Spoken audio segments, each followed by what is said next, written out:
Good evening and welcome to the 2053 DLL World Series. How we doing tonight? This is our first ever DLL World Series broadcast. And it's coming to you because I got kicked out of the Perfect League. But I gotta say, we got quite the matchup tonight. None other than Mr. Walnut himself and the Milwaukee Laserhawks going up against CazCappy's Manitowoc Red Raiders. This is an all-Wisconsin World Series, which is equal parts exciting and disgusting. How did we let this happen? How did we as a DLL community allow two Wisconsinites to troll their way into the World Series? Well, either way, we're going to find out who's going to win here. And let's first start by taking a look at our two combatants tonight. We'll start with CazCappy's Manitowoc Red Raiders.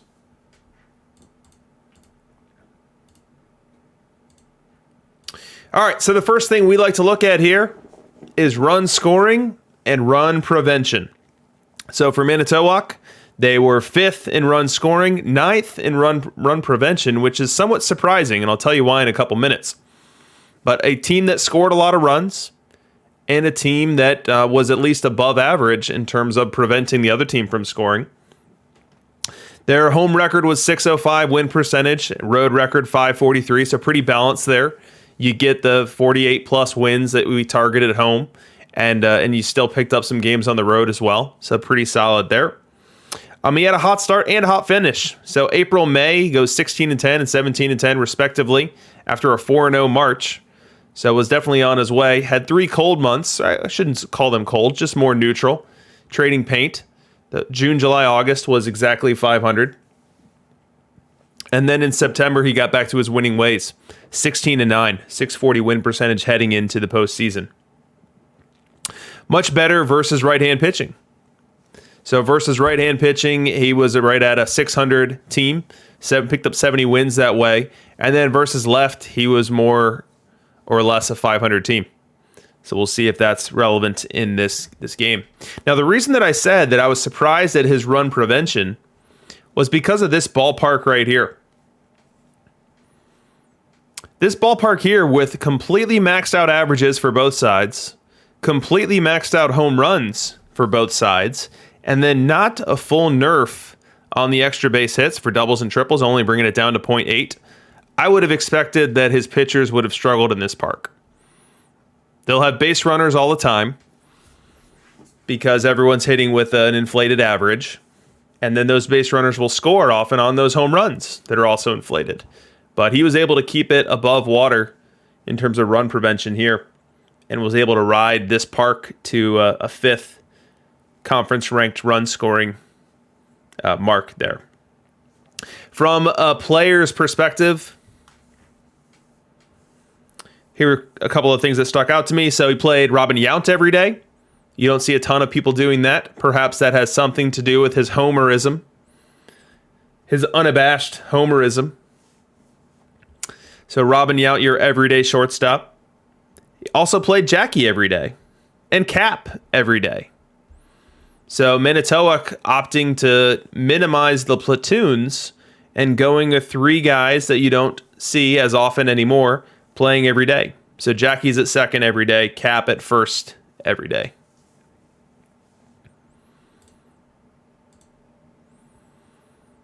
The rest of them pretty standard. And then from a pitching perspective, and again, we like to sort by game started here to see what the regular season looked like because we know that he didn't run a 4-man rotation the entire season. From a pitching perspective, we see Tom Seaver had a traditional allotment here of starts, 32 starts. It looks like the sliders or his pitch count was such that he got pulled a little bit earlier than the other 4 horses. But it was a pretty traditional alignment, traditional starts. You don't see a single pseudo here. You see innings accrued here, which suggests that they were just rolled out there traditionally. And then as we look at the pen, Devin Williams. New card. Team of the year, Devin Williams. Team of the year, Devin Williams was our closer. 37 saves. Let's see how it looked. 155 whip. You don't love to see that. Oh my goodness. A 7.1 walks per 9. Again, the homerism could be at play here as we've got a Brewer locked into that closer role as opposed to a Trevor Hoffman. But he picked up 37 saves on the season.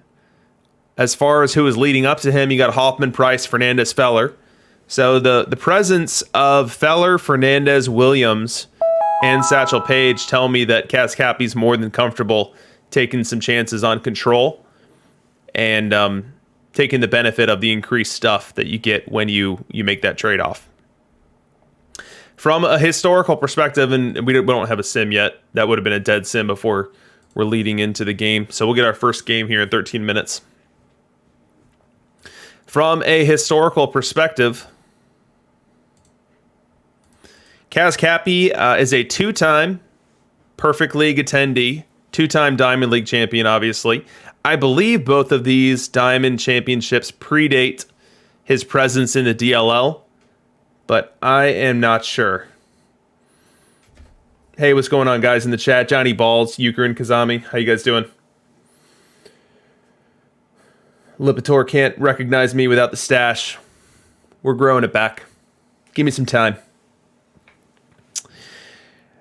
So CazCappy, as far as I know, has not won DLL. So this is his first opportunity to do so. This is his 18th straight Diamond League season. And his first playoff appearance in the last 5.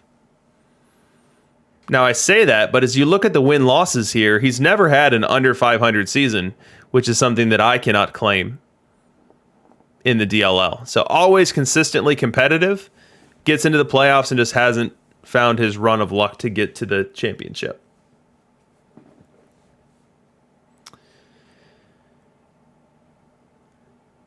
Yeah. All right, so that is our Manitowoc Red Raiders. They are represented on our matchup analyzer by the Milwaukee Brewers logo you see there. One of the more clever logos. So Lipitor asking what is DLL versus DIL? So DIL is just out of the parks abbreviation for Diamond Leagues. Just like PEL is their abbreviation for perfect. Gold is probably GOL or whatever. Now DLL is the Diamond Legends League, which is a friend group that has come together. And in that friend group, you have, in my opinion, the toughest Diamond League going. If you compare the DLL to a random Diamond League, you typically have 3 times as many top teams and even less of the bottom end Diamond League teams. So it's very difficult to succeed, very difficult to make the playoffs. Just this year alone, 3-time Perfect League champion Mac Jacks did not make the playoffs. 1-time Perfect League Naperville Nomads that everyone loves did not make the playoffs. I mean, look at this right here. This should tell you something. So I spent the previous 8 weeks in perfect. My worst record was 82 and 80. I spent 1 week in DLL. My record's 80 and 82.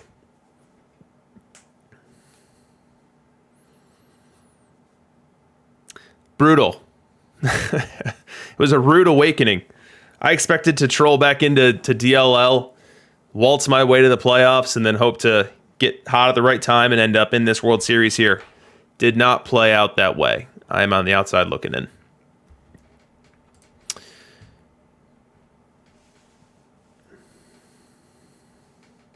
Shifted is trying to make a claim to the runner-up if CazCappy pulls it off. I don't know that that's how that works. All right, so let's check out the Laserhawks with the time that we have left before we are into our sims. Laserhawks, owned by Walnut / not Walnut / leader / toxic Discord personality. So we'll run through the same stats we did for CazCappy. So run scoring, run prevention.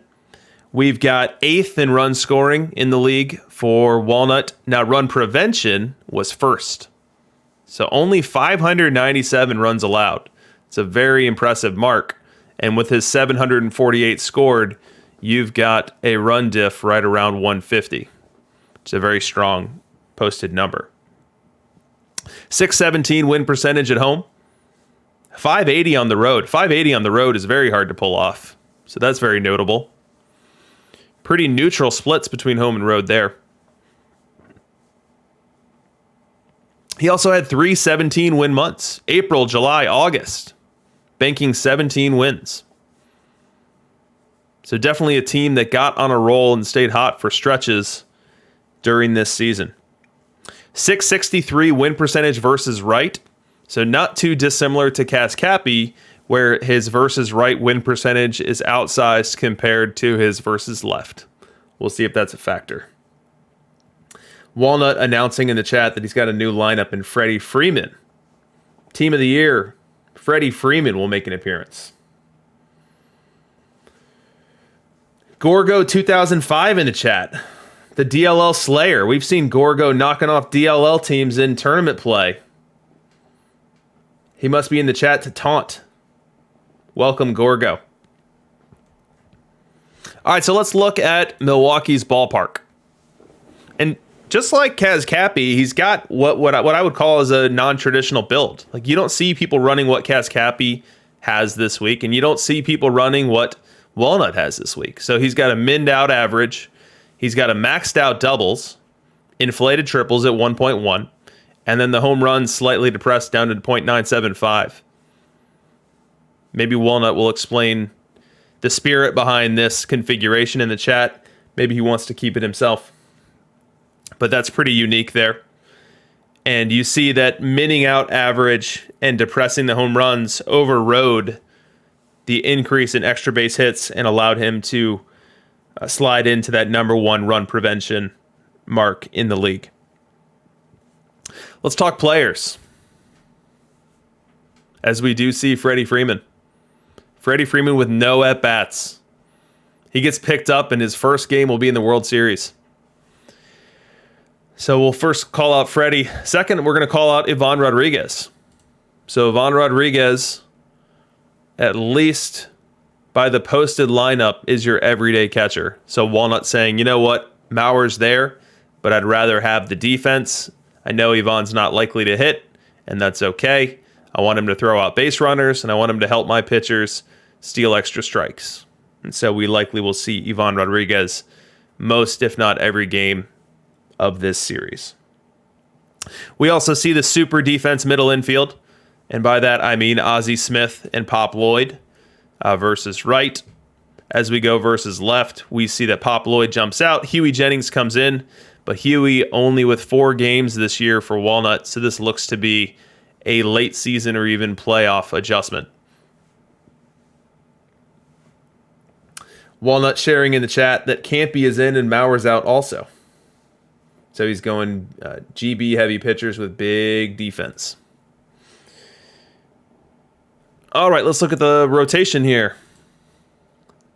So we see some pseudo. We see Mr. I Hate pseudoing a little bit here with this Guidry and Johnson a couple starts. Let's catch him in the act. Nope. Can't catch him here. Those are traditional starts by Guidry. Let's see if the Randy Johnson one is traditional as well. And then I'm going to feel pretty stupid.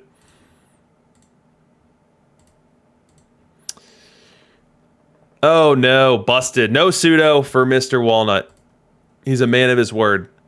But as we look at who else got starts for him, you see Glavin led the team in starts, followed by Pedro Maddox Spawn. No Walter Johnson. So Johnson was stuffed in the pen and kept there and had a phenomenal season with a 1.67 ERA. 2.18 FIP as well. Very, very impressive over 97 innings.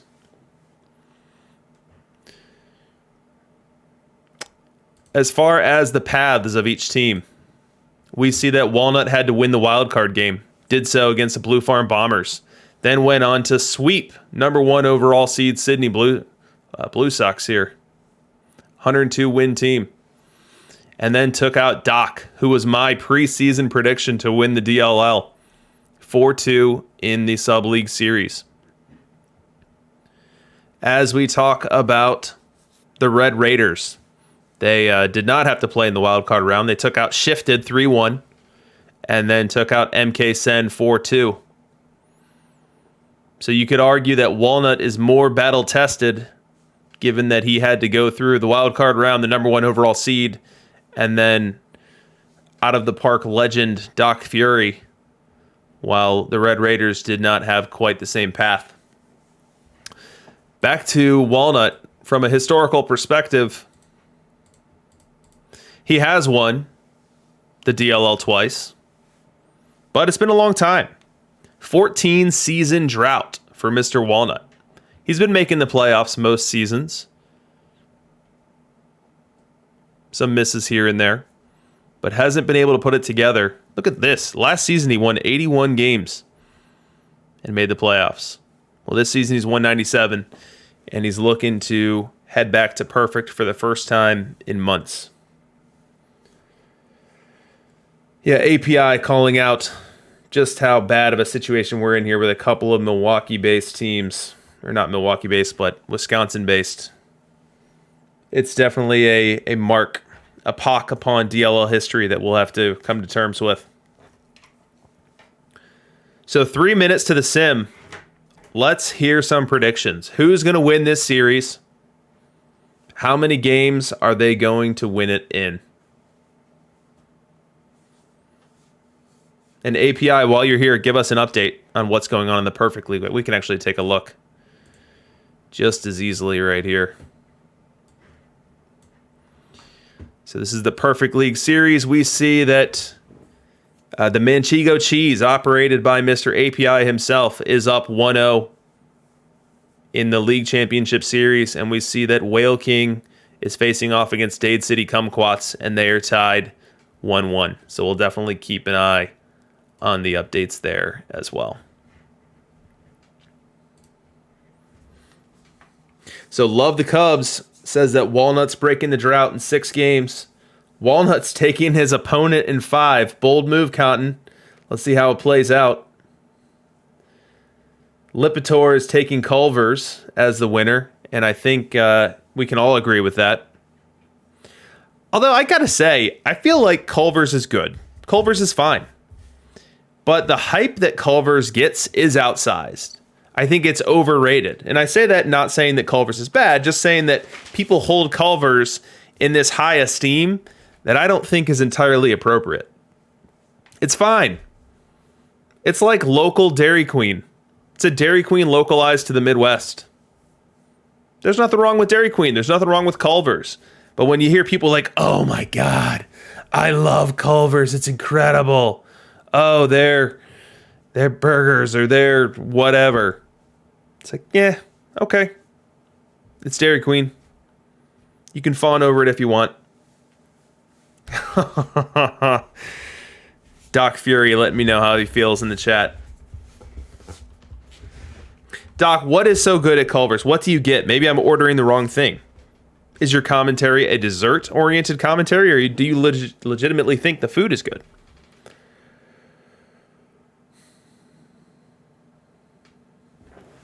Yeah, and Chuck, with a universal reality, my wife doesn't like Culver's, so I don't like Culver's.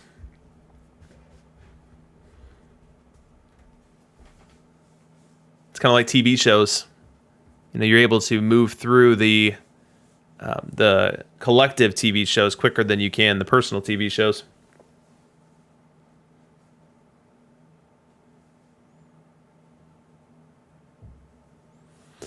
All right, we are simming. Once this sim comes in, we will be showing you the highlights from Game 1. I've got scores hidden. And we are starting in Milwaukee. So Walnut has home field. Our posted starters are Pedro and Spawn.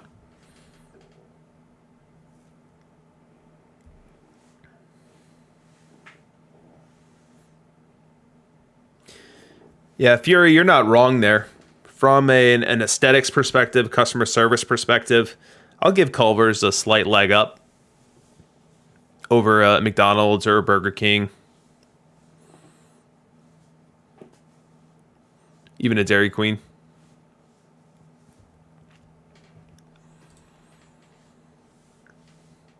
All right, so once this game 1 is over, I need someone in the chat to remind me to give the icon to the team that wins. I almost always forget. And then when people want to look at the video on demand and jump around, it's harder to figure out where you are at in the series. No Way 77's going to help out. You're in charge, No Way. Here we go, guys.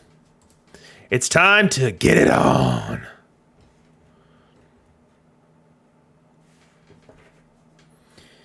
Walnut is the home team.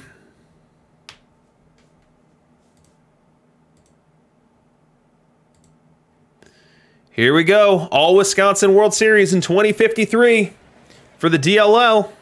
What's going to happen? We see that Walnut is starting his Warren Spawn. We see that Manitowoc is throwing out 3 same-side hitters, so Cobb, Gwynn, and Griffey. We'll go ahead and get acclimated with our matchup analyzer before we even begin here, so you guys know what we're looking at. And so what this is this is an opportunity to look at true observed statistics in the Perfect League to estimate how good certain players are. So I'm going ahead and showing you Warren Spawn's statistics in Perfect League for the past 3 seasons as a starter on this screen right here. You see he's got a 4.2 FIP, 1.3 WHIP, 5.7 K per 9, 1.9 walks per 9, 1.21 homers per 9. So a good solid pitcher, right around or slightly better than Perfect League average, and definitely keeps people off base with his depressed walks. Manitowoc. What have I been saying? All right, here we go. Let's get started. Spawn versus Jackie to start game 1.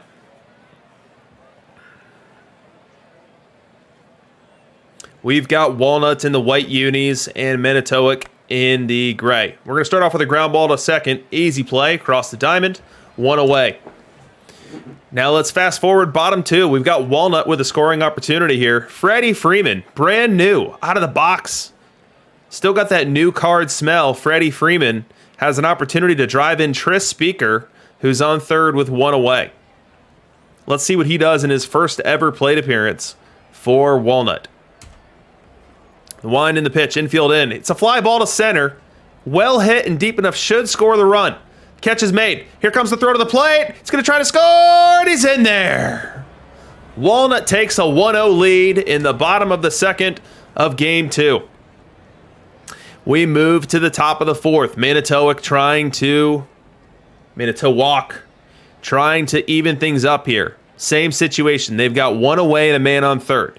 They've got Tony Gwynn at the plate facing Warren Spawn. Infield drawn in, playing it straight away. 1-2 count on Gwynn the pitch. Fly ball to center, playable. Diving catch. A run will score, but he saves extra bases there. Now we're back to a new ball game. We go bottom 5. Walnut at the plate with Pudge on first. 3-0 count on Ozzie Smith. If Ozzie swings here, Walnut should cut him from the team. The pitch. He walked him. 2 on now, 2 out. Which brings up Ty Cobb. Walking Ozzie Smith to get to Ty Cobb is just about the most dangerous thing that you can do. We're going to have to break out the matchup analyzer here to see what to expect. We will start with a little Pedro Martinez face of the franchise versus left. And then we'll also grab ourselves Ty Cobb face of the franchise versus right. This is a big opportunity here for Walnut to grab the lead, and Ty Cobb is just about the best hitter in the game versus right with that 885 OPS. Full count now. Pedro comes set and delivers. That ball is crushed into the gap. That's going to score 1 for sure. Cobb heads to second. Here comes the second runner around third. He'll try to score and will without a throw. Make it 3-1 Walnut. With a clutch 2-out double by Ty Cobb. Top of the 6th now. Manitowoc looking to answer. They're going to turn to Ivan Rodriguez to start this 6th inning. Full count on him, the pitch. He walked him. Spawn, despite his 1.9 walks per 9, walks a light hitting Ivan Rodriguez to start the 6th, which brings up Robin Yount. 3-0 count on him, the pitch. Walks him as well. Spawn, not typically one to get loose from the control perspective, walks the first two batters here, bringing up Jackie Robinson in a clutch opportunity. Let's grab ourselves a matchup analyzer here to see what to expect. Warren Spawn versus a right-hand hitter, and Jackie Robinson versus left. Spawn definitely weaker versus right. Jackie slightly better versus left. Advantage to the hitter here. The wind and the pitch. Fly ball to center. Should be playable. Heading back towards the track. Makes the grab. Runner will tag and he'll make third without a throw. And we'll have runners at the corners with one away here in the sixth. That brings up Ty Cobb. And we'll go ahead and tick over Warren Spawn's to be his versus left numbers. You see they get a lot greener here. Ty Cobb still a great hitter. 2-1 count. The wind and the pitch. Grounder to second, fielder to second one. Over to first. Now going to make the throw, which will allow the run to score. That cuts the lead in half to 3-2. And brings up Tony Gwynn now here in the sixth. Spawn one strike away from getting out of the inning. First a pickoff throw.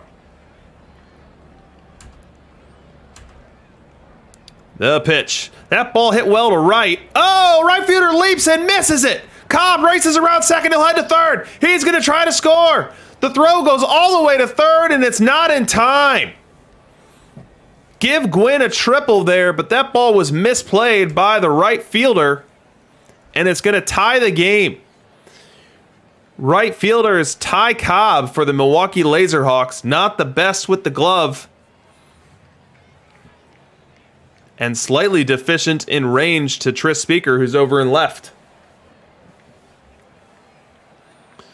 Willie Mays now comes to the plate for Manitowoc with the opportunity to give Manitowoc the lead. Manitowoc has only one hit in this game, and they've picked up 3 runs. Let's go ahead and grab Willie Mays here as we look at this clutch matchup. Willie Mays versus left. Here's Warren Spawn versus right. Advantage to the hitter. 1-1 count. The pitch. Grounded to short, fielded. Cross the diamond. And he makes the play, and that's going to end the inning. So we will leave the top of the sixth here with a brand new ball game. Now in the bottom of the sixth, we still have Manitowoc's Pedro Martinez on the mound, and he's facing Tris Speaker here in the sixth with one away. The wind and the pitch. That ball belted. Deep right field. Back. Way back out of here. The Milwaukee Laserhawks grab the lead back 4-3 on a 372-foot homer for Tris Speaker. Fast forward time. We're now in the eighth. Ivan Rodriguez up for the Red Raiders. Chasing one run still. Chasing one, and they still only have one hit in the game. Lucky to be as close as they are. 1-0 count. The wind and the pitch. Little looper to left. Playable. Makes the grab. Does Speaker. We've got one away. Now we've got two away, and it's Jackie time. 2-2 count. The pitch. Grounder up the middle. Fielded by the second baseman. Over to first. Easy. A 1-2-3 inning there for the Laserhawks.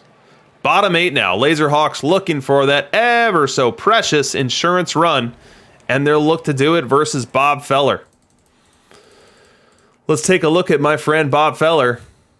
Former friend, I should say. I don't really use much Feller anymore due to his control. Feller faces the franchise versus left, and let's get some Tris Speaker. Not just any Tris Speaker, but the same Tris Speaker that hit a home run a couple innings prior to break this tie. He's got an opportunity to add some insurance. 1-1 count. We see that Feller really struggles against left-handed batters. There's the wind and the pitch. Lines it into right field, a base hit. Runner heads around third. He's going to try to score, and he is going to be cooked. He's cooked more than Walnut's favorite brat on the grill. We go top 9 now. Walnut's got to close this down with Trevor Hoffman. Hoffman, the de facto closer for the team, and for many teams within Perfect League. But he'll start with a tough customer in Ty Cobb. 2-2 count.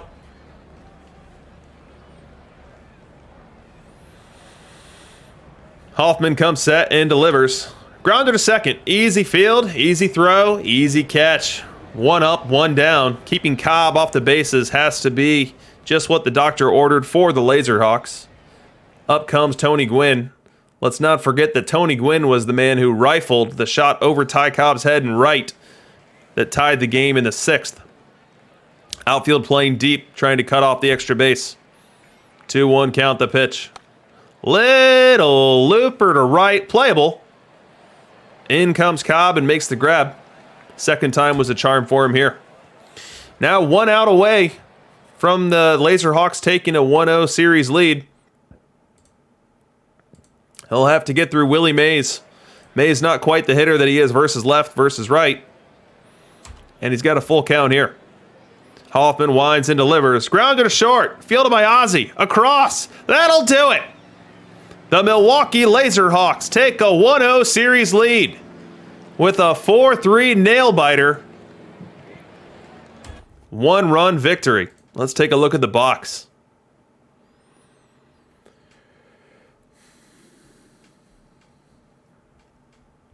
We see that Spawn had quite the start for Milwaukee. Got himself into some trouble with some bases on balls and a poor timed misplay in right field by Cobb, but really limited the damage there. Hoffman with a clean 9th, and then on the other side of town, Manitowoc had his Pedro give him an average effort. 6 innings, 4 earned, 1 walk, 6 Ks, and then Feller came in and kept the game close. Kept them where they needed to be, but they just couldn't push across an additional run. From an offensive perspective, we saw Cobb and Speaker as the standout bats for Milwaukee. Cobb goes 2 for 3 with a walk, couple of ribbies. Speaker hit that huge home run, which broke the tie there in the 6th. Laserhawks needs the icon. Thank you, sir.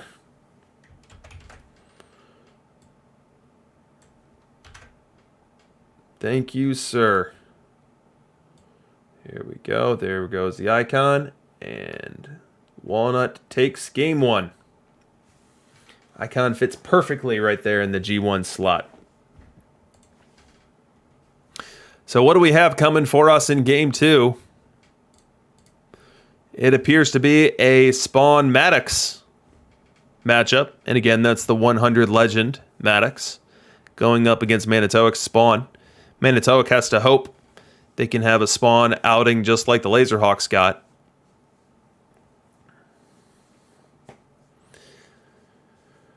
Walnut being forced to take his dog to the park, which could open up some major micro opportunities for Manitowoc. Or not. We saw from the regular season stats, it's not CazCappy's game. It's not something that he took part in the regular season, so I would expect him to play it pretty straight here in the World Series.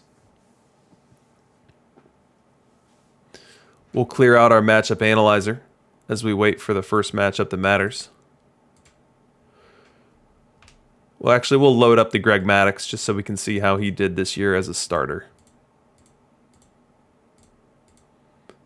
Maddux. Legend. Not evil like me, says Chuck. So we see that the Maddux Legend has pretty solid numbers. Does a good job of limiting the damage via the long ball. Does a good job of limiting the walks. Doesn't strike out as many people. And then his whip is right around perfect league average.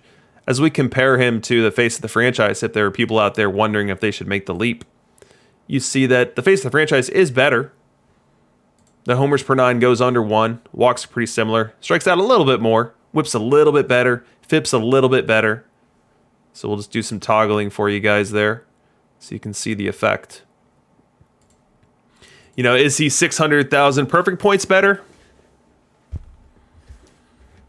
I'm not sure about that. It's a good question. In No Way 77's league, we've got Port Dog and Bender Guy at it in the finals.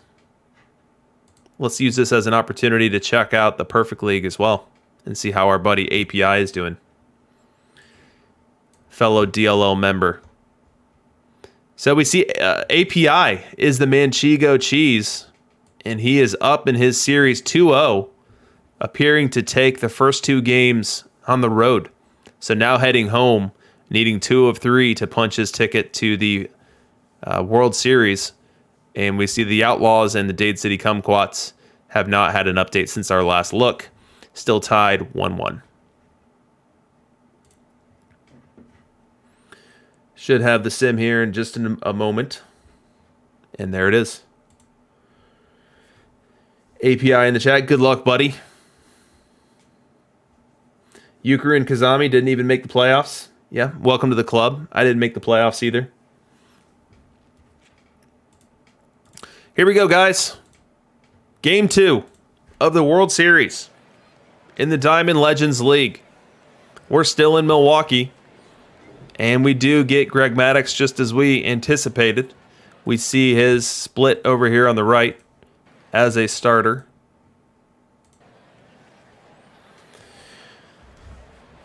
And we'll start this game off with Ty Cobb.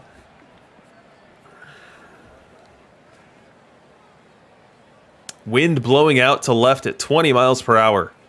Could see some long balls. Here's the pitch to Cobb. Strike 3 called. Greg Maddux starts off the game with a strike 3 on Ty Cobb. 2 batters later now. Jackie has ended up on second. Could have been a double. Could have been a single or a walk and a steal. But either way, Greg has to tangle with Tony Gwynn here with 1 away here in the first. The pitch.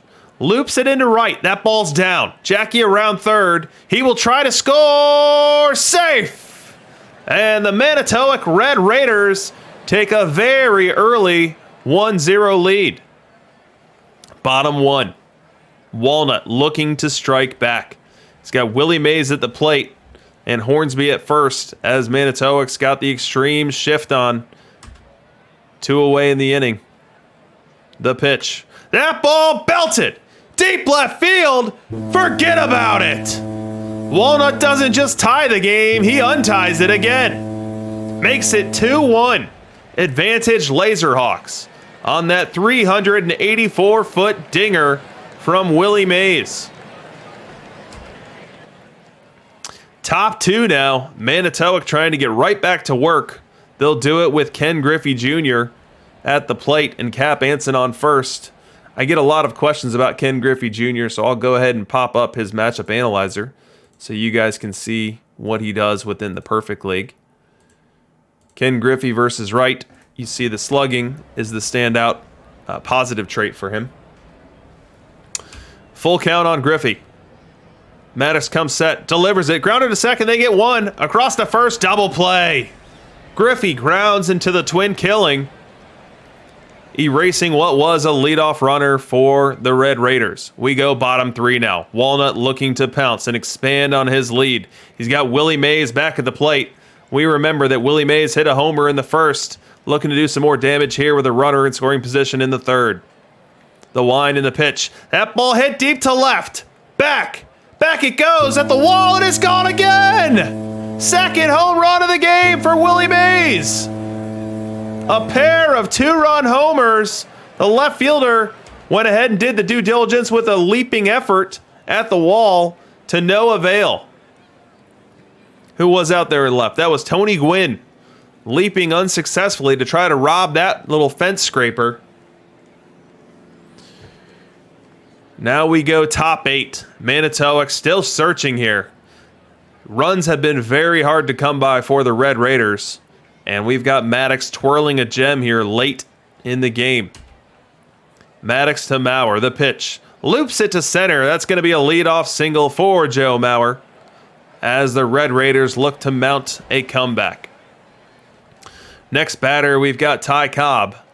We will go ahead and use our Greg Maddux versus left for the first time. And then we'll also bust out our Ty Cobb versus right as we know just how strong it is. Ty Cobb 300, 384, 500 on the triple slash versus right. And Maddox's whip and FIP both go above perfect league average when he faces his offside. 1-2 count on Cobb. The wind and the pitch. Little dinker grounded by fielded by Maddux. They get 1 at second. No! Botched at second base. That's an error. It looks like they're giving the error to Maddux on the play. That was Huey Jennings at second, unable to field that throw. Maddox went for the lead runner. The throw was in time, but either it was a bad throw or Huey couldn't handle a good throw. And so we've got a 2-2 count now on Jackie Robinson. The Laserhawks will go ahead and pull Greg Maddox and bring in David Price to face Jackie Robinson, which is an odd decision by his AI. Not sure why the lefty would be brought in to face the righty. And we will show you David Price's versus right statistics, while we also show you Jackie Robinson's versus left. Advantage to the hitter for sure here, where Price's weakest is the long ball. 1.55 per 9 in over 7,000 innings in Perfect League. We'll see what he does with Jackie here in the 8th. Game on the line. 2-2 count. Price comes set and delivers. Swing and a miss, strike 3. Huge strikeout for the Laserhawks as they get that critical second out. And it appears as if the 8th ended with no other drama. And it takes us all the way to the 9th now, where Rogers Hornsby is the final hope for the Manitowoc Red Raiders before they face a daunting 0-2 hole in the series. We will go pull up some Rogers Hornsby versus right and some Trevor Hoffman versus right.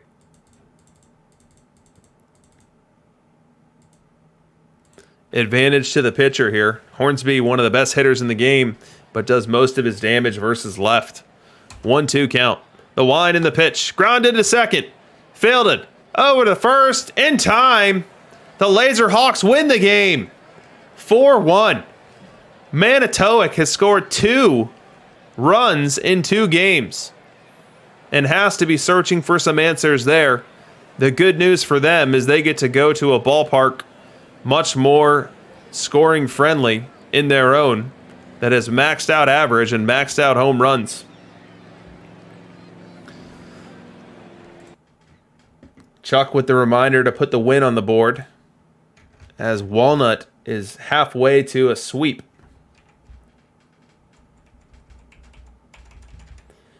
And he's feeling it. The chat's feeling it.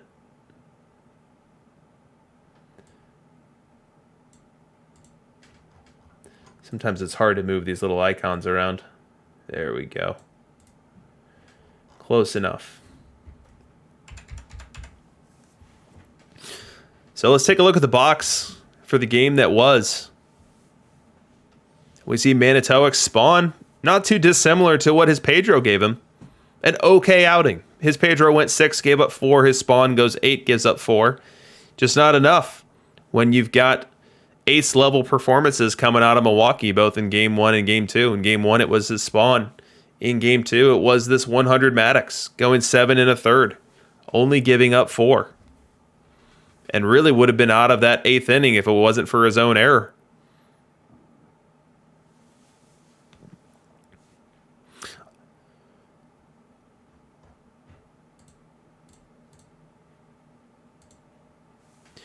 So we see that commanding 2-0 lead. Now let's remember, here's the ballpark that we're about to play 3 games in, if necessary. Maxed out average, maxed out home runs, and then slightly depressed doubles and triples. So Manitowoc, really a must-win game in Game 4. Game 3, excuse me. And he'll have Walter Johnson on the hill as he efforts for it. Whereas the Laserhawks will have the man who led their team in games started this year, Tom Glavine.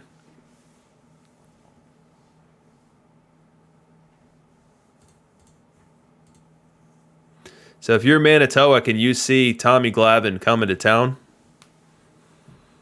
Tommy Glavine, who struggles a whole lot more versus right, we'll go ahead and use our matchup analyzer to show it. So here's Tommy versus left. A very dominant FIP, an unbelievably low walks per 9, an incredibly low homers per 9. Just one of the best hitters in the game, or pitchers in the game versus left. But then you look at his versus right. Gives up a lot of home runs. Doesn't strike out anyone. The whip is still good, but the FIP jumps a good bit. So if you are CazCappy here, I think you want to be giving some serious thought to getting some right-hand batters in position to be successful here.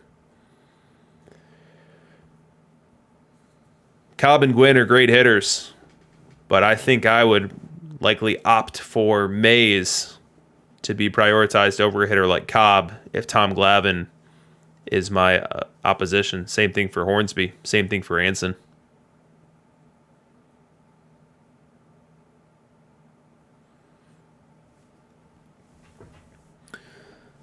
So the Red Raiders will try to beat Tommy Glavine, as the Laserhawks will try to solve Walter Johnson to earn their 3-0 series lead. And as we look at their lineup, versus right, you see Cobb, Gwynn, Speaker, Freeman, Pop, Lloyd as the left-handed bats that Walter Johnson would have to deal with. So Walter Johnson is an interesting study because he is so different between being a starter and a reliever. So here's Walter Johnson, the starter. Here's Walter Johnson, the reliever. And you have good sample sizes of each. Starter, reliever. And so as we look at his split numbers, we know that this is slightly dirty data because there's no way to layer this and say, show me his versus left as a starter, show me his versus left as a reliever. So you do have to kind of adjust in your head. But as we look at this, Walter Johnson versus right, very solid, very low whip, very good control. And then versus left, different story, 1.5 whip, 3.5 walks per 9. So when you're facing Walter, you want to get as many left-handed bats out there as you can. And the Laserhawks are poised to put out Cobb, Gwynn, Speaker, Freeman, Lloyd. I'd play a bat like Ken Griffey over Mays, but Griffey's not on the team. I do find it interesting that Cobb is in the field and not DH'd for Gwynn. That could be what you guys are chatting about in the chat. Yeah, T-Chuck offering up the suggestion of moving Gwynn to center and then getting Ted in there at DH. For a stadium like this, which really maximizes that run scoring, but minimizes the extra bases, that could be a profitable play. So you swap out Mays, you put in Ted, and then you put Gwynn at center. I'd put Speaker in right over Cobb for the range. Although maybe I wouldn't, because we know that Tommy Glavine's on the mound facing a bunch of right-hand bats. Let's take a look at the Perfect League to see what has moved there.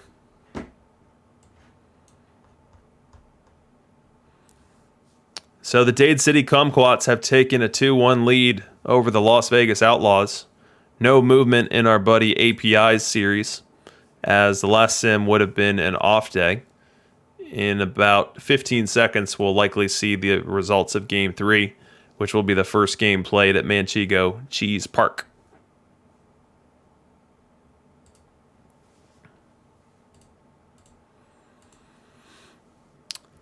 So no one in our chat had Walnut in 4 games.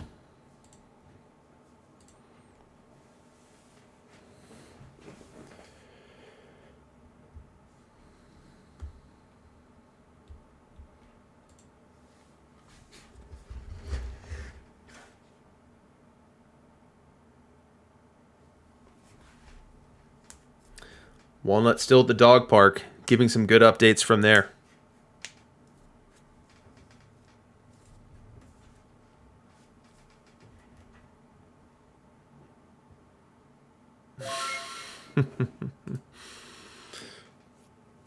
Chuck providing a dog of his own here. No, Manitowoc does not have home field, Mr. Nutt. And let's figure out why. So Manitowoc 193 and the Laserhawks 197. So even though the Laserhawks were a wild card team in the AC, they had more wins. And then when faced up with the champion of the NC, I guess the game just looks at total win total and gives home field to Milwaukee.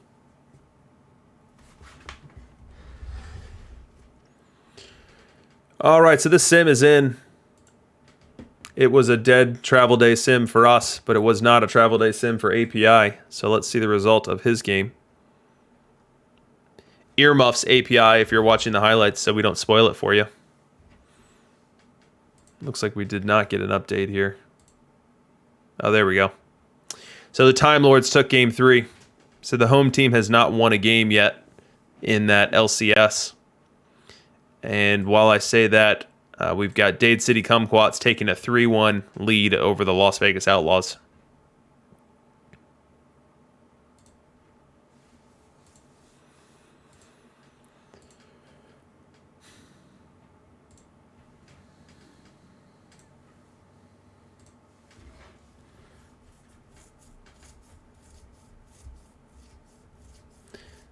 I feel like I'm saying it right. Manitowoc.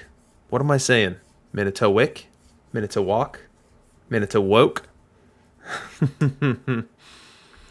So where I first became aware of Manitowoc was the show Making a Murderer, which was just about the most entrancing 10-hour documentary that I've ever run into.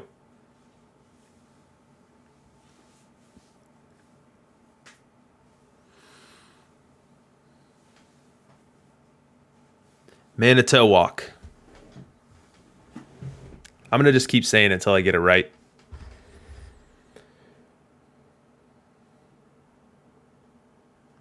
Yeah, someone in the Perfect League check if we've got a bog sighting on Whale King's team. Manitowoc, Manitowoc, Manitowoc. I think I got it. Love the Cubs is confirming that Boggs SE is in play.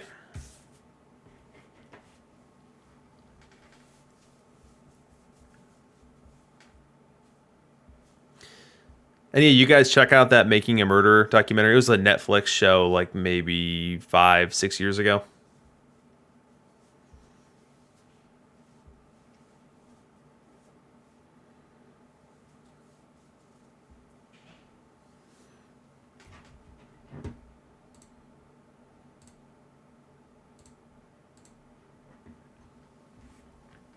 So let's take a look at the relegation picture for DLL. So we're losing some good men this week. I'm losing Fabic, Cubestar, my 2 IRL buddies, the Arrows and the Free Folk, Merbley, Benny the Kid, which is your kidneys. He's heading down. We lost Doc's theme team, his Tiger's theme team. Angered Unicorn. And then met Jim. So if you're in a gold league, look out for these guys. Typically what happens is you leave DLL, you go down to gold, you rack up 120 wins, and you're right back. Yeah, Chuck, I think the Free Folk were murdering you in late games. Wasn't your Hoffman blowing saves left and right versus them?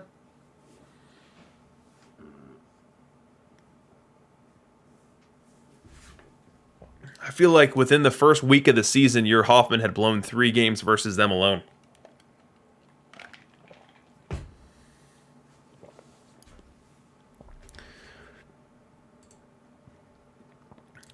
Here's the Ancapistan Free Folk roster. There's your lineup overview. Very heavy right-handed presence versus left. Alternates versus right.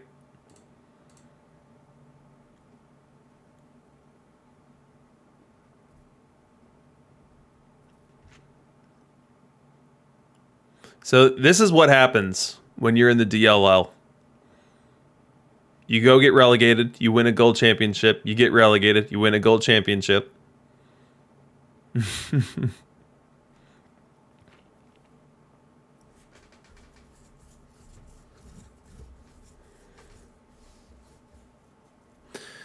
I think that we need to loop Walnut in for a live update to figure out how to pronounce Manitowoc. Manitowoc. Manitowoc. Yeah, Walnut, call my cell. I'll answer it and put you on speaker.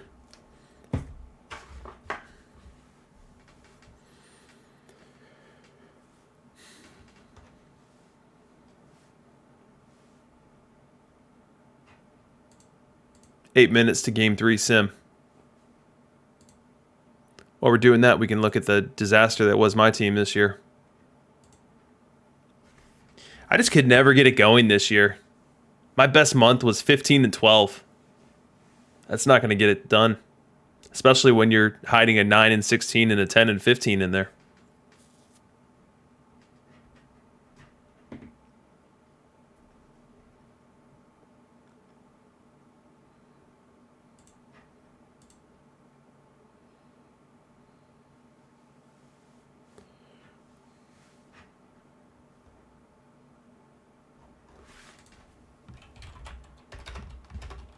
I was surprised at how non-competitive I was this season.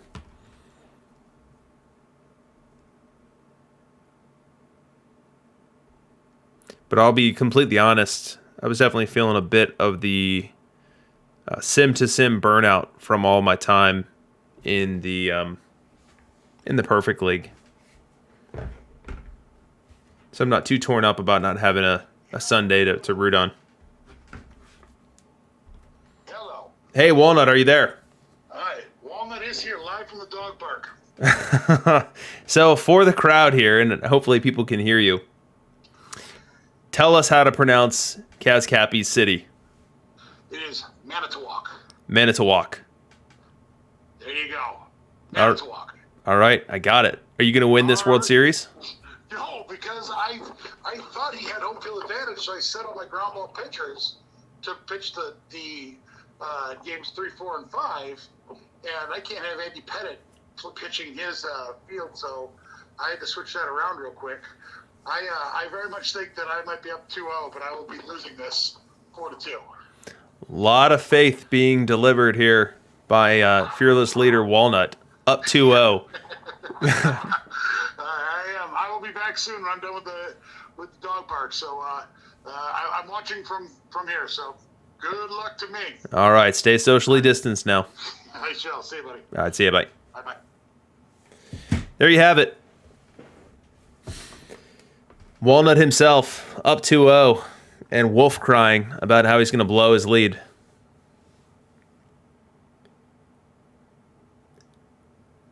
Yeah, so Tom Budaman just asking difference between Diamond League and DLL. It's just one of the Diamond Leagues, and it's put together by a friends list. So if you've never done it before, you have the opportunity to... I don't even know if I remember. Here we go. This league placement setting where you use your friends list. And so if you both have friended one another, then this will put you in the same league. And so the DLL is effectively a league that is 85+% friends playing with one another week to week.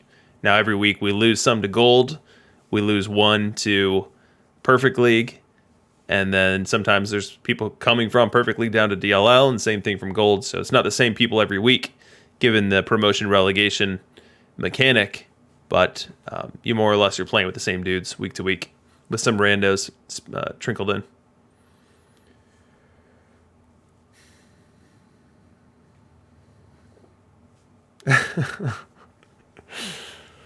I love how this broadcast has really become a referendum on pronouncing a small city in Wisconsin.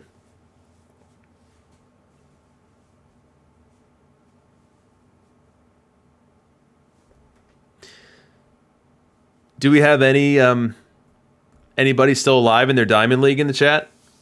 Anybody working their way to a berth in the Perfect League?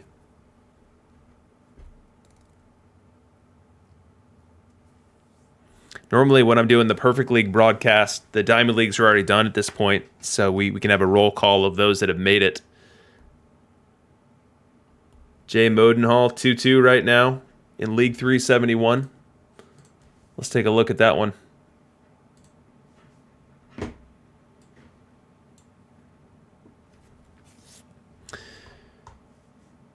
So Jay Modenhall is either the Winnipeg Winterhawks or the Berlin Blue Crabs. Let's see if there's any teams in here that I recognize. I know Flagstaff. Flagstaff's played plenty in Perfect. I feel like I recall the NH Black Sox. Definitely the Twinkies. So good luck to you as you look to finish that one off. Win the next game, and then the long sim becomes your friend.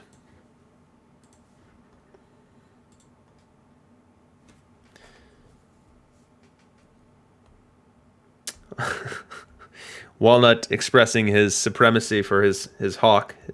His hawk form, Laser Hawk greater than Winter Hawk.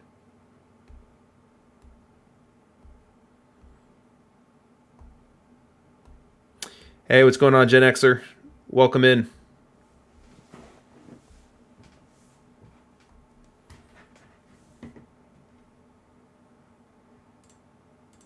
Three minutes to the sim for game 3. Who else is still alive? We've got Jay Modenhall. We've got API trying to win Perfect. Who am I missing?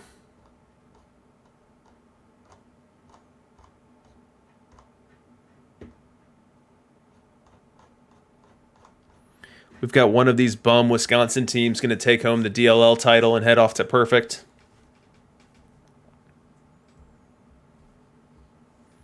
Love the Cubs up 1-0 in 352.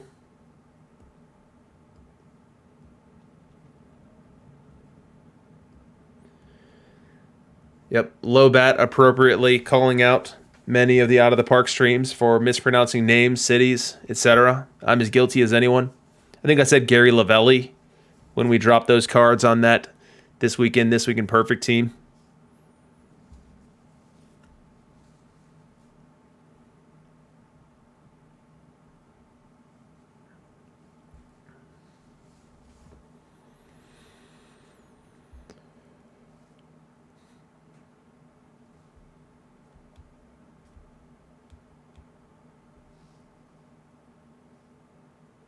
As a reminder, we'll have Glavin v. Maddox here in Game 3 in our first game in Manitowoc.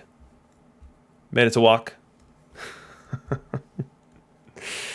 problem is I've said it wrong so many times that my brain is defaulting to that when I go to retrieve it. So even though we've had Walnut on in our first ever phone call on the air to correct me,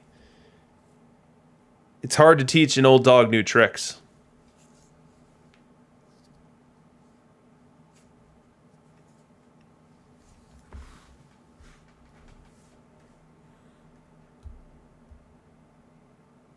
Right when we're done with this broadcast here, I'm going to be recording my interview with Pidge, which will air on Tuesday. If you've got any fun questions you'd love to see asked of Pidge, feel free to drop them in the chat or to DM me in the Discord.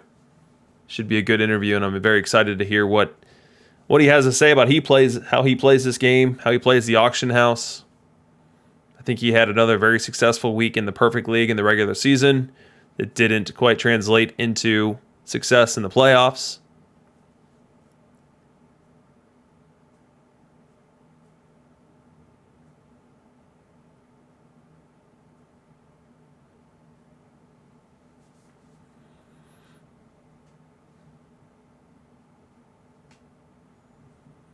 Five seconds to the sim, and then we'll get moving on game 3.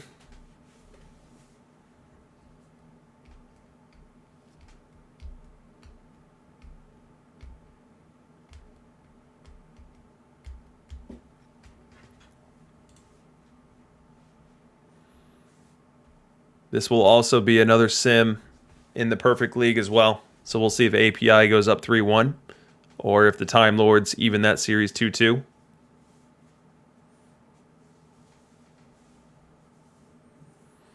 Yeah, Chuck's right. I do need that Boggs. I think that Wade Boggs would be an excellent replacement for me for my Roger Connor, or just put him at third base. I speculated that the players that would lose the most plate appearances with the creation of and release of that Boggs SE card would be Roger Connor for people that put Boggs at first, and then Jackie Robinson for people that put Boggs at third, because people aren't going to be sitting Hornsby I think Hornsby would go and take the at-bats that Jackie's getting at second.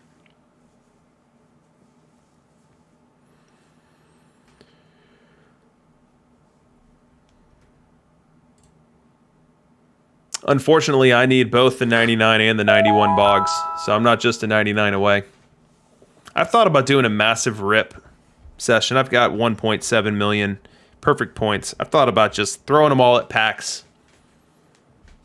Even if it goes poorly, I probably come out with around 1 million perfect points and then can figure out what to do next. Haven't made up my mind on exactly what I'll do yet there. All right, here we go. It's time. It's time for Game 3. The first home game for the Manitowoc. There we go. I think I got it. Red Raiders against the Milwaukee Laserhawks.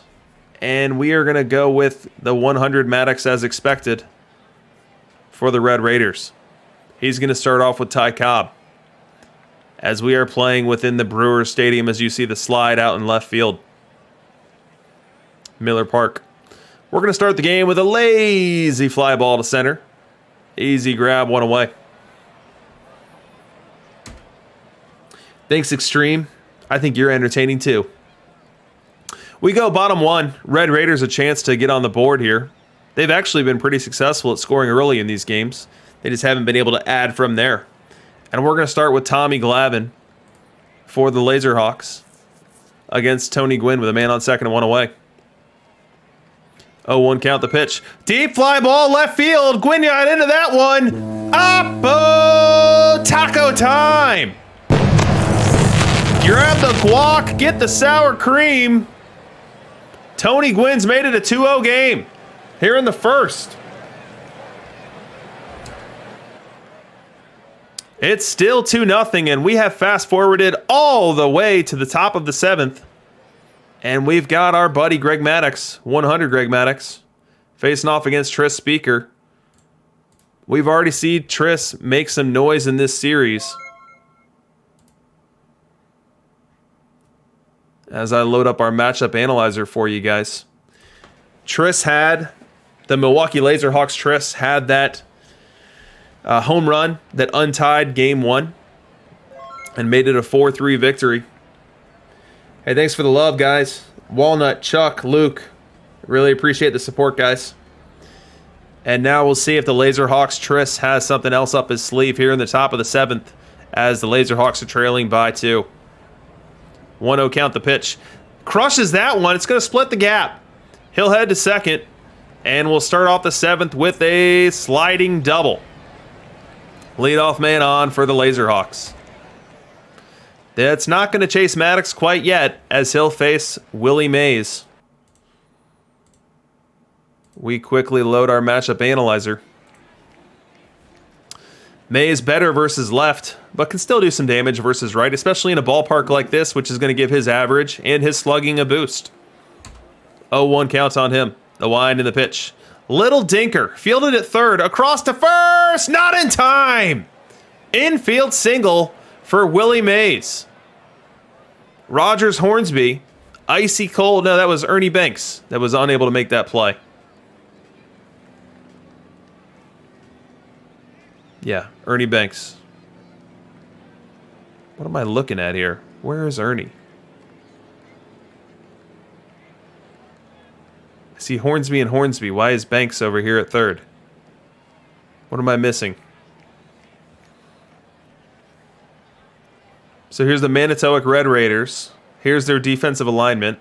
We see this says Hornsby third, and then we look over here and it says Ernie Banks. Has anyone ever seen this before? We soldier on. Freddie Freeman to the plate. I would show you a matchup analyzer for Freddie Freeman if I had one, but I don't have any data for him yet. And so we've got Maddux versus Freddie as the Laserhawks are trying to bring this game closer. They're down 2. The pitch. Little dinker. Fielded by the pitcher. Runner not trying to score, but Freddie beats that throw. This is the inning of infield hits.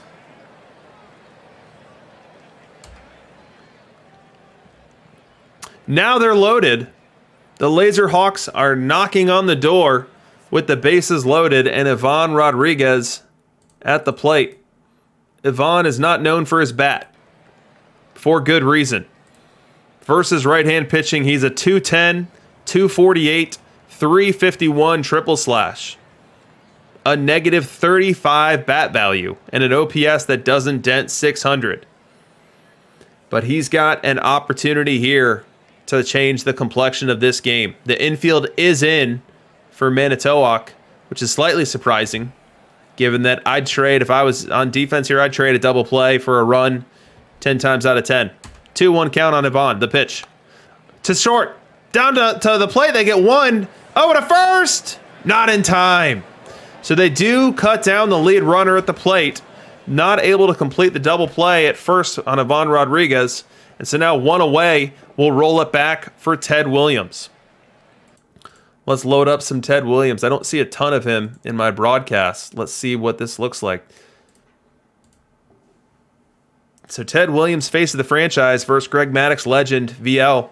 You see Ted with a very strong 839 OPS and a very, very strong 365 OBP as his strongest metric here.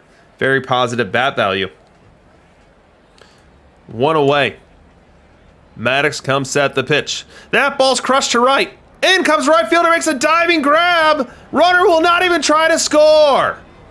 Mays makes a diving catch in right on what looked like a sure single, which will keep the Laserhawks off the board. That's defensive replacement Willie Mays, I believe, in right. I believe he shifted over for Manitowoc. So now we've got Joe DiMaggio. And Joe DiMaggio is all that stands between the Red Raiders getting out of what was a nobody out jam. And Greg Maddux will be staying in this game to try to finish this one out himself. Finish out this inning himself. 0-2 count on Joe. The wind and the pitch. Strike three called. Maddux pulls a Houdini here in the 7th. Loading the bases with nobody out and finding a way out with no runs. We go bottom 7, and the Red Raiders looking to add to their lead. They'll try to do it versus Tommy G, Tom Glavine. Now, as we saw before this game began, Tom Glavine versus left is quite the spectacle. A very strong triple slash line, and Ken Griffey versus left, nothing to call home about. Average under 2, on base under 250, and slugging that doesn't dent 400. 1-2 count. The pitch. Up the middle, base hit. Runner heads to third. He'll try to score. Here comes the throw to the plate. Not in time. The Red Raiders expand their lead to 3-0 here in the 7th. We go to the top of the 9th now, and the Red Raiders 1 out away from claiming Game 3. They'll try to do it with Jose Fernandez on the hill. Fernandez versus right, and Huey Jennings versus right. Huey Jennings only played 4 games this season in the regular season for the Laserhawks, and he's stuck now in a big moment. We see that Fernandez has a standout K per 9 versus right. He won't get a K on this at bat, though. 1-0 count the pitch. Up the middle, fielded by the shortstop, across the diamond and in time.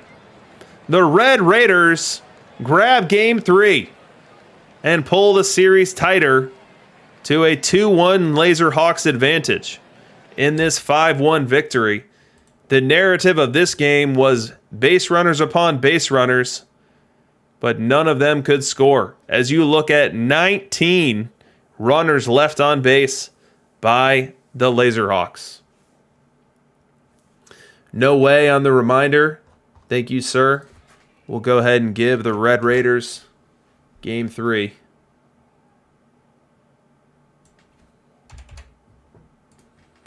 That looks kind of good. Still a little low.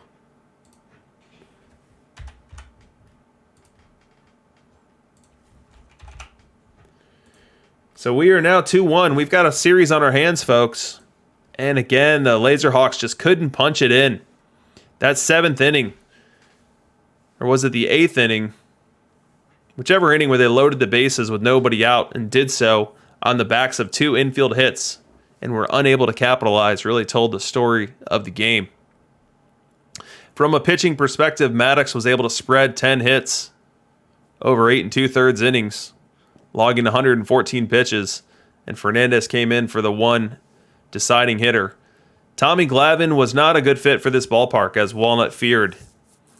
The right-handed heavy lineup and the juiced average and juiced long balls were his undoing, as he spread around 13 hits over 6 1/3, only striking out 3 and giving up a long ball to Tony Gwynn in that first inning.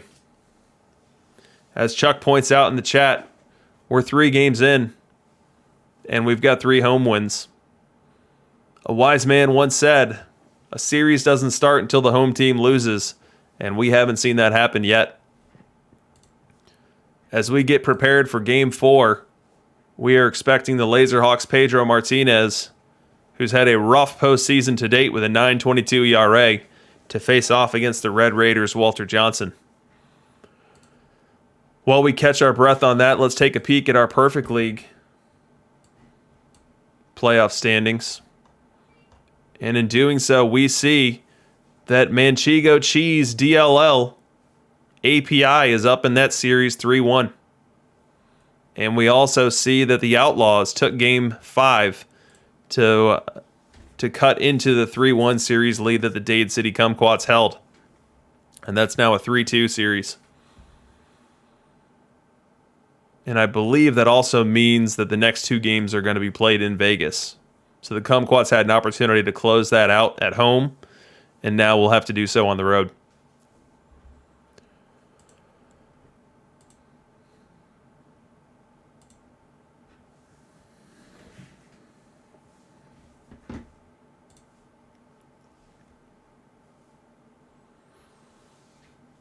So what will be the story of Game 4? A pretty low-scoring series so far. We have yet to have any team score over 5. And 2 of the 6 potential scores were just a single run. As you're going through these highlight engines, clicking through the highlights, when you're getting those huge jumps between, say, the 3rd inning and then the 7th inning, or from the 4th inning all the way to the 9th, you've got a pretty clean game on your hand with limited rallies. I would suspect that we're going to get a shootout type game in either Game 4 or Game 5, given how the Manitowoc, the Red Raider Park, is configured.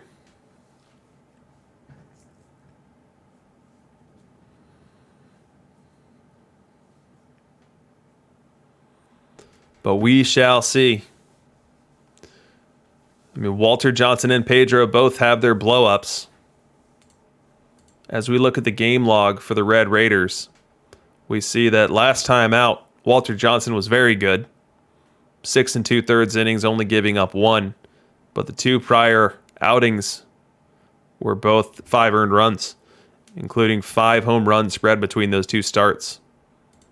And then I just referenced how the Laserhawks, Pedro, hasn't been exactly on fire. And as we look at the game log there, we see 3 October starts, and all of them horrendous. A 2 2/3 outing where he gave up 5, including a home run. Then another outing against Doc where he went 5 1/3, giving up 5 runs, 2 homers, and then faced Doc again in a game that the Laserhawks ended up winning. No thanks to Pedro, though, because he went 5 2/3, giving up 3 home runs. Yeah, Chuck asking a question. I don't know if Walnut put you up to this, but if he didn't, I'll give you the answer. I faced Walnut 6 games this season, and he took 5 of them. He took the first 5. In my first league or first week in the DLL, I had Walnut in division, and he just made my life a living hell.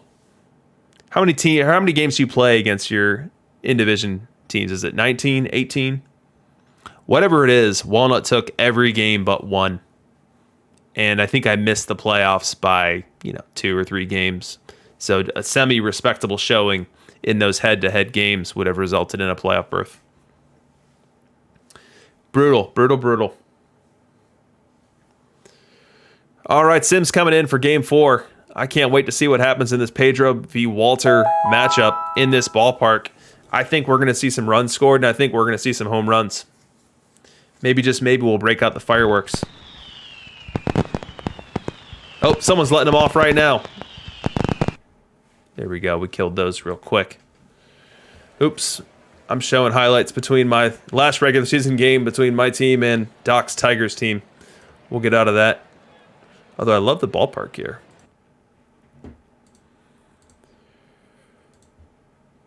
Here we go, game 4. Walnut's either going up 3-1 with a commanding lead, or the Red Raiders are going to even it. We'll start with Walter Johnson versus Ty Cobb.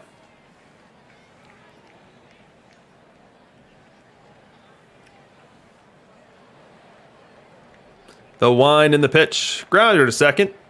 Easy pitch and catch, 1 away. Still top 1. And Walter Johnson's got himself into a little bit of trouble here. He's facing Willie Mays. And the Laserhawks have a chance to take an early lead. The wind and the pitch. He walked him. They're loaded now here in the first. Not what you want to see. Getting that pitch count up and stressing yourselves early in the game. And that's going to bring up Freddie Freeman. And so for this big high leverage moment, we'll look at Walter Johnson's numbers versus left. We can't look at Freddie's numbers because I don't have them yet. 1-2 count. The wind and the pitch. Lines it to second. Fielded to first and in time. That will end the rally and the threat in the first. Walter Johnson ups his pitch count, but avoids any danger. Avoids any damage. We go bottom 1 now. And we've got to show Pedro. Pedro as a starter is what I'll put up in your matchup analyzer. I've got the wrong version of Pedro. Let me find the right version. There it is. And he's facing Tony Gwynn here in the bottom of the first. Manitowoc Red Raiders have a chance to take an early lead. Ty Cobb on second and 1 away. The pitch. Line down the left field line. That'll score the run easily. Gwynn's going to head to second, and he'll have an RBI double. 1-0 Red Raiders. An early lead is just what the doctor ordered when you're trying to keep Uncle Mo on your side. Let's bring up Cap Anson. We have not seen Cap Anson on one of these streams in a while. So I'm going to go ahead and click on him out of curiosity. You see that he's a right-handed hitter who versus right-hand pitching is almost neutral, which is very hard to find, 748 OPS. And we'll also click on Pedro's VR, and you see that he's very dominant versus right-hand bats. All right, 1-0 count now. The wind and the pitch. Down to the third base line and through. That's going to score a run. Anson's going to try for 2, and he'll be in there with a standing RBI double. The Red Raiders now lead 2-0 in the first inning, getting to the Laserhawks' Pedro. We're still in the first. Pedro has yet to get out of trouble, and he's now got to face a Rogers Hornsby with a chance to really give the Red Raiders an early lead. 2 away. Here's the pitch. That ball's crushed. Deep left center field. It'll split the gap. 1 run will score. Here comes the second. The play at the plate. Not in time. The Red Raiders lead 4-0 in the first. Make it 5-0. And we've got Pedro pulled. Pedro out of the game. His postseason struggles for the Laserhawks continue. And now we've got Dennis Eckersley on the hill. Eckersley, not a name that we see on these broadcasts frequently. So we'll go ahead and grab Eckersley as a reliever so you can see his numbers there. And he's trying to just get some outs here. Push this game forward and keep the Laserhawks in it. 1-1 count with 2 away on Mays here in the second. The wind and the pitch. That ball belted. Deep right center. Deep right field and gone. Willie Mays. A dinger. Make it 7-0. Willie Mays, adorned with the fire emoji, makes it 7-0, and we fast forward to the fourth. Eckersley still on the hill. Facing Mays again. Mays already with a home run off of Eck. 0-2 count now. First a pickoff throw. Manitowoc with a commanding 8-1 lead here in the fourth. The pitch. He's going to try to steal second. Throw, not in time. Stolen base for Gwynn on Ivan Rodriguez. Mays still at the plate. The pitch. That ball hit deep to right center. Did he do it again? He did! A 2-home run game for Willie Mays. And it's 10-1 Manitowoc. Fireworks being set off here in the Red Raider Stadium. Willie Mays just absolutely nuclear right now.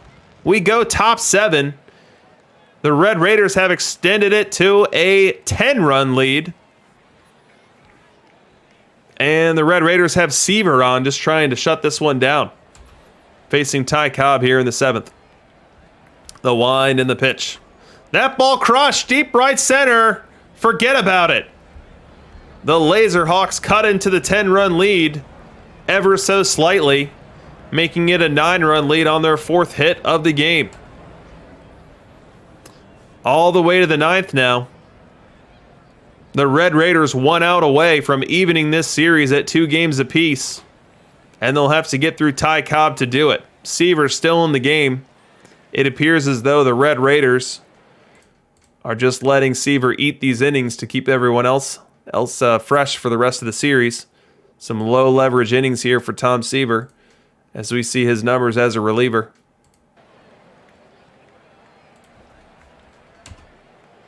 Oh, 1 count, the wind and the pitch. That ball hit well to deep center field and over the center fielder's head. 1 run will score. Cobb heads to second. He's not going to stop there. Another run will score, and Cobb's got a 2 RBI triple. The Laserhawks pull themselves within 7 on another great at-bat by Ty Cobb. Ty Cobb, as well as Speaker and Mays, all wearing fire on the Laserhawks side. And Devin Williams into the game now. Devin Williams, not a save opportunity for him, but will come in to hammer it down regardless, and he's facing Rogers Hornsby to do so.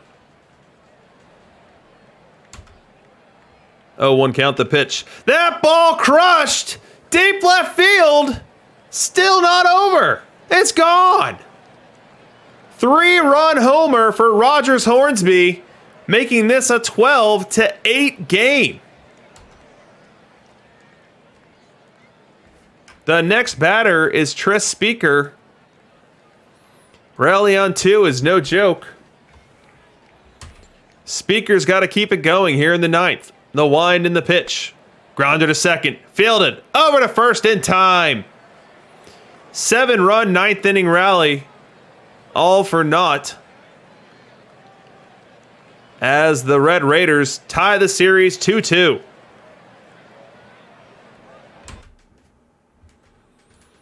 We'll go ahead and give the Red Raiders their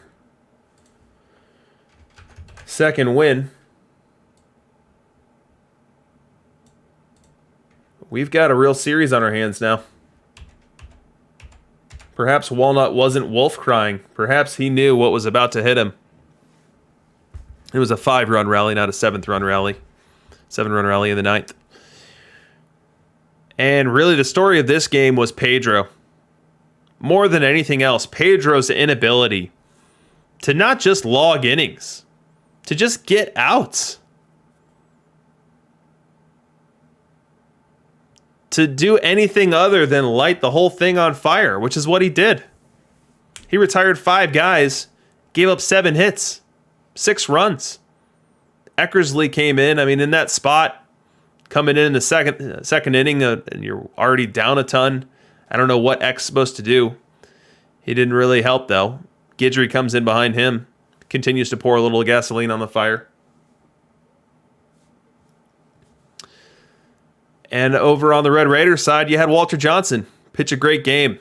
And by the time he left the game, it was out of hand in their favor. So you just throw in Tom Seaver and say, all right, Tom, give me 9 outs, and I don't really care how many runs you give up. Well, I don't really care how many runs you gave up ended up changing because he was giving up a ton of them. And it got a little ugly, and then Devin Williams had to come in and close it down, getting the final out. From an offensive perspective, we finally did see some fireworks. 12 runs for the Red Raiders, 8 for the Laserhawks. So we were expecting some runs to be scored in these Red Raider games, the Red Raider Stadium.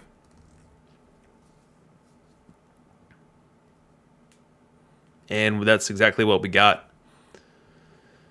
Does Willie Mays have 4 home runs in the series? No, he's got 2 here. Okay, so both Willie Mays on each team have 2 homer games. So the Laserhawks had a 2-homer game earlier in the series, and then just this game, we had the Red Raiders, Willie Mays getting a 2-homer game. And Freddie Freeman, welcome to the bigs, kid. 5 hits and 10 at-bats. Brought in specifically for this World Series to send Walnut on to the Perfect League. Speaking of the Perfect League, let's see what kind of updates we have there.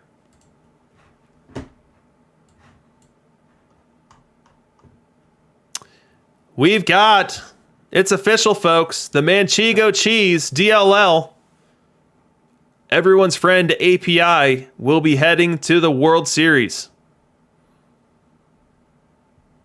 He has defeated the Greenwich Time Lords in 5 games. He was able to win 2 of his 3 home games and head on to that final round. And then his opponent will be either the Dade City Kumquats or the Las Vegas Outlaws, with the Kumquats leading 3-2. So congratulations to you, API. We wish you the best of luck in that World Series. I hate that I won't be the one calling it, but I know you're going to do it.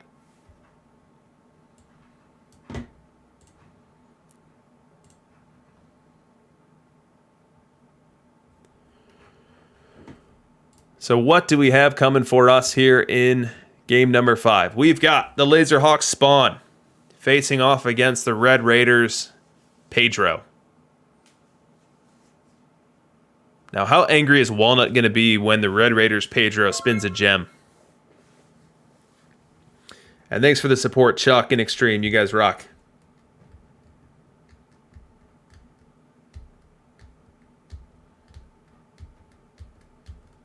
Yeah, kidneys, we all remember when you said API was DLL's best. We all were equally insulted by that assertion.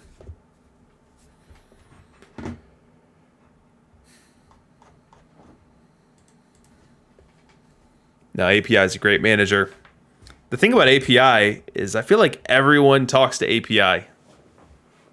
Like, I'd be surprised if someone who's been on the Discord for any amount of time doesn't have a DM thread with API. He's everybody's buddy.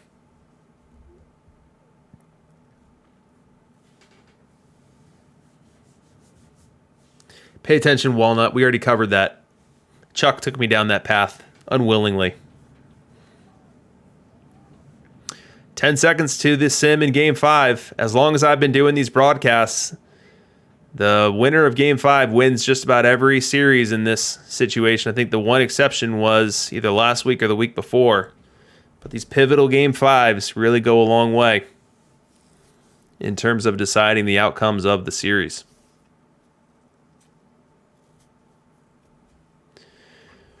Spawn versus Pedro.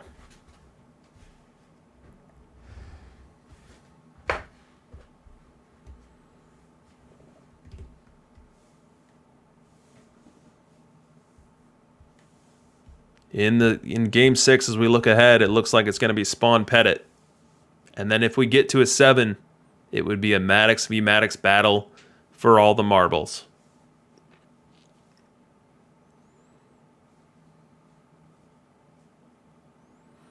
Chuck, I actually don't know how I did against you. You're going to have to answer that question for me. Hopefully it's not making me look any worse than I already do.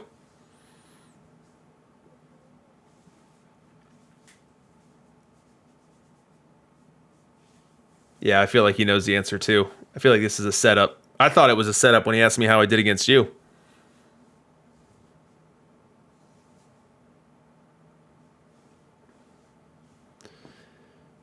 We are simming.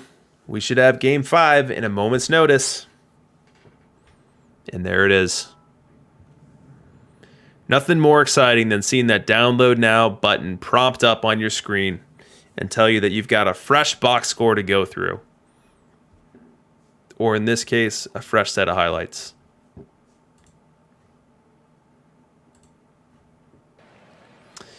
Here we go. Game 5, we'll start with Pedro. Pedro on the mound for the Red Raiders. One of these teams will take a 3-2 lead in this series. Wind in the pitch. Grounded to third. Whoa! Fields it and throws it in one single motion. Does Hornsby and makes the play 1 away. We're still in the first now, and Tony Gwynn comes to the plate. 2-1 count on him. The wind and the pitch. Deep fly ball left field. Well hit. It's high. It's deep. It's gone. Second home run of the postseason for Tony Gwynn. And the Laserhawks are back to feeling good as they now lead this game 1-0. We go bottom 2, and Cap Anson is at the dish as the Red Raiders threaten. We've already seen Cap's versus right numbers, which was very strong for a right-handed batter. Now let's take a look at his versus left numbers, and you see the bat value climbs above 0. OPS at 788. OBP probably his strongest trait. 2 on, nobody out. 2-1 count the pitch. Lines it into left field, a base hit. Heading to third, and he'll stop there. Does Mays, and now they're loaded with nobody out for Ken Griffey Jr. We've seen one highlight of Ken Griffey in this series already, and it was a tough left-on-left matchup that he was able to come through with a leadoff single up the middle. What does he have in mind here? As we show you the Warren Spahn versus left, versus the Ken Griffey versus left, advantage to the pitcher, big time. Although Griffey has evened that advantage with a 2-0 count. The wind in the pitch. Up the middle, playable in center, but deep enough should score a run. Caught. Throws it home in one motion, not in time. Tie ball game. Runner on second does not try to tag, even though the throw went all the way through. And so now we've got 1 away for Ivan Rodriguez. Now Ivan Rodriguez, not a big hitter. We've seen his slash versus right, which is horrendous. And we'll show you his slash versus left, which isn't a ton better. The slugging starts to tick up a bit. On base isn't quite so horrific, but he's not a big bat. 3-1 count on him. The pitch. Little dinker. Infield fly, really, by the second baseman. Makes the grab 2 away. Red Raiders' hopes fall to Robin Yount, hometown favorite. We remember from our preview of this series that he plays Robin Yount every day, unlike many other players in the Perfect League universe. And he's counting on Robin Yount to come through here in the bottom of the second and untie this game. Spahn comes set and pitches. That ball's crushed! Way back! Almost hits the slide! Almost hit Benny the Brewer as the Red Raiders take a commanding 4-1 lead on a 2-out, 3-run jack by Robin Yount. Huge home run. Now to defend the lead, they'll turn to Pedro Martinez. And Pedro's gotten himself into a bit of trouble here in the third. He'll face Ty Cobb. The 2-0 count. Liner up the middle, caught by the second baseman. No runners advanced, no runners doubled up. We see both runners advance now. Could have been a double steal, could have been a wild pitch, could have been a pass ball. But either way, we've got Tony Gwynn at the plate. And we've got Pedro Martinez on the mound. And we'll show you the numbers here. Advantage to the hitter here. Tony Gwynn, one of the best hitters in the game versus right. 372 OBP and the 316 average. Very positive bat value. Good chance the Laserhawks are able to dent the score sheet here. 2-1 count. The wind and the pitch. Up the middle, base hit. 1 run will score. Ozzie around third. He's going to try to score as well. In time. He makes it. Make it 4-3. So that ends the threat in the top of the third. Laserhawks shrink the margin from 3-1. And now the Red Raiders get back to trying to get more insurance. And they'll start off with Ty Cobb. We know Ty Cobb is a killer versus right, but versus left, a much softer bat. Negative bat value on Cobb versus left. He'll face Spawn here in the third.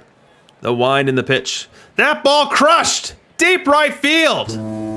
Out of here! The Red Raiders expand their lead to 5-3 on an LVL bomb by Mr. Ty Cobb. We're still in the fourth. And it appears as if the Laserhawks have pulled Spawn and brought in Walter Johnson. We know that Johnson had 97 very strong innings for the Laserhawks this year with an ERA sub-2 and a FIP just over it. And he'll face Ken Griffey. But before we do that, let's show you just how good Walter Johnson is in relief. We'll show you Walter Johnson, the reliever, right here on the right side of your screen. 306 FIP, 109 WHIP, K per 9 well above league average, while the homers per 9 and walks per 9 beneath it.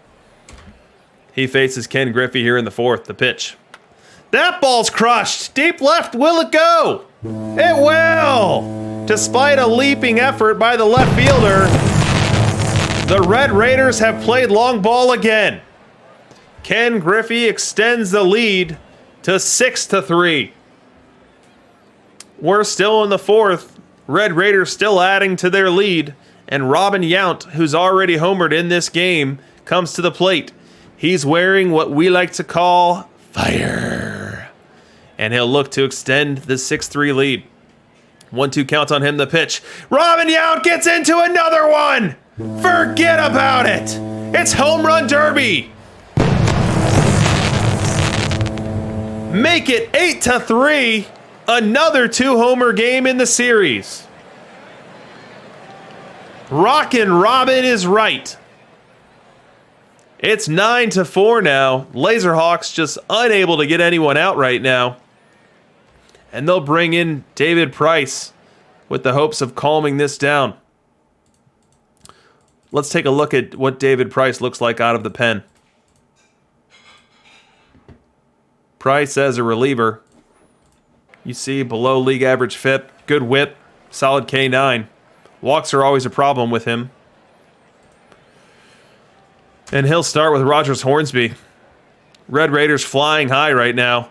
And they're flying higher now! Hornsby gets into that one. It's out of here!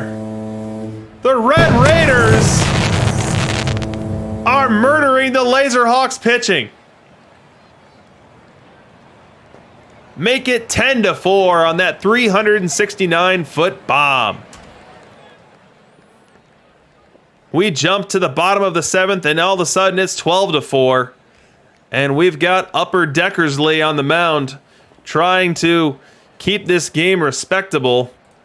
I don't know if that's going to happen. We'll show you Gwynn versus right, and then we'll show you Upper Deckersley here versus left. This is not the matchup you want to see if you are a Laserhawk faithful. 1-0 count. The wind and the pitch. And Gwynn rifles it into the left center field gap. 1 run will score. 2 runs will score. Here comes the third, and the throw to the plate. Not in time. A bases clearing triple-double by Tony Gwynn to make this 15-4. Mercy. Laserhawks waving the white flag. We've got Satchel Paige on for the Red Raiders, just trying to put a bow on this one as it's 19-4 now. here in the 9th inning. Page delivers, grounder to second. He'll take the short throw to first, and that's going to do it. The Red Raiders convincingly win Game 5 after convincingly winning Game 4, and now will push this series back to Milwaukee with a 3-2 lead. One long sim away from a berth in the perfect league. I have to believe that we had some position players pitching in this game. We did not. Just no matter who the Laserhawks threw out there, they got shellacked. Spawn, great pitcher, murdered. Walter Johnson in relief, great pitcher, murdered. Price, terrible. Randy Johnson, terrible. Eckersley was the least of their problems. Oh, there we go, Ted Williams. So we did get a position player coming in and walking in a run.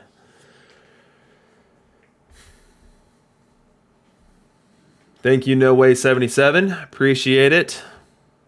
For the reminder on the icon. So we're 5 games into this series, and we've yet to have a road team pull one.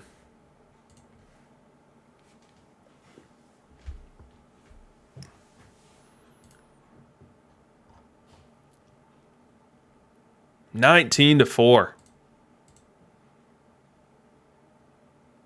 So while we played 3 very tight checking games in games 1 through 3, we have not seen anything resembling that in game 4 and 5. Tons of runs, tons of run differential. But we are leaving the cozy confines of the Red Raiders Stadium, in which run scoring is prevalent, and we're heading to Milwaukee, where they gave up the least runs in the entire league. Under 600 runs on the season. 597. And so I expect the scoring to revert back to what we saw in games 1 and 2. Walnut's hopes will rely on Andy Pettit outdueling Warren Spahn.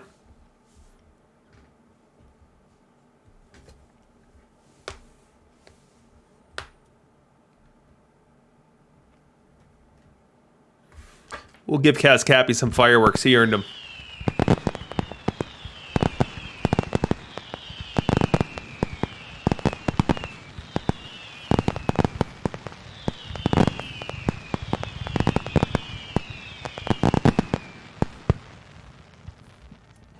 Yeah, once we find ourselves in a long sim, whether it's after Game 6 or Game 7, we will run the perfect point giveaway.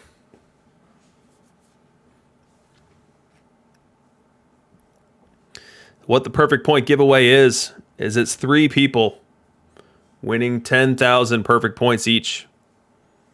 And when that time comes, all you'll need to do is write !ticket in the chat, and then you'll receive confirmation that you've got a ticket. I need to actually go set that up. There we go.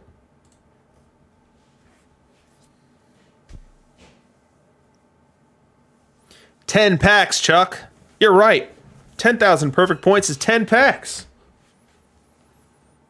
Or it's one historical pack. Those go for 10. Diamond packs 15. I mean, I don't think either of them are for sale right now, but just from a principle perspective.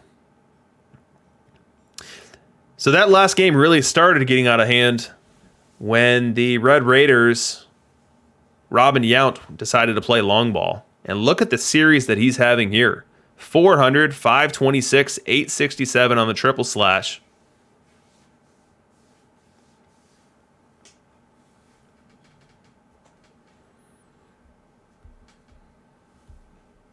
So let's see who's going to be MVP.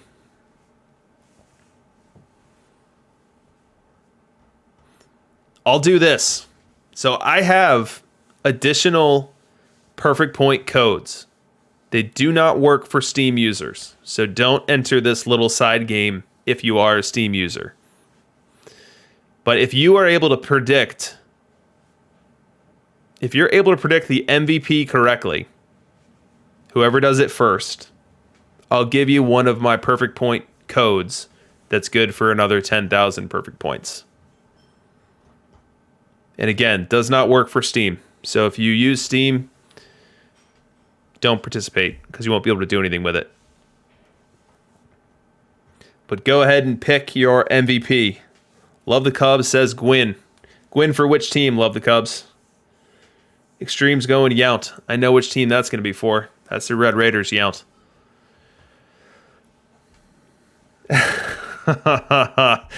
Love the Cubs trolling me on the pronunciation. I don't know if you guys have picked up on it, but every chance I get, I'm saying Red Raiders instead of trying to go out on the plank. An API confirming that we've got Whale King versus the Manchego Cheese in the Perfect League World Series. What a matchup. Whale King's second appearance there as far as I know. He won the World Series last time he was there. And I believe this is API's first.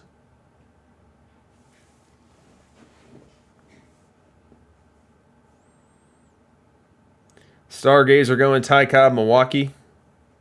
Jay Modenhall going Speaker on Laser.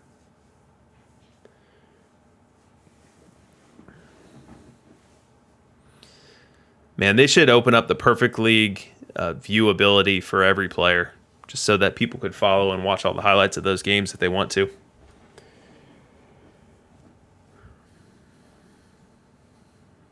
Walnut going Freeman. Freeman for himself. Freeman did not have a good Game 5, which brought down his overall numbers. I think if the Laserhawks pull this off, it is kind of hard to know who would get the MVP. I think, Speaker, Cobb, Freeman, Mays, all in range, depending on what they do in Game 6 and 7. Maddox could do it easily, though. So Maddox had that gem in Game 3. No, he had the gem in Game 2, and he's lined up to pitch in Game 7. So if he picks up that gem in Game 2 and then throws another gem in 7 to win it, that's a pretty good hands-down choice there. Gabagoo Luigi going Milwaukee Willie Mays.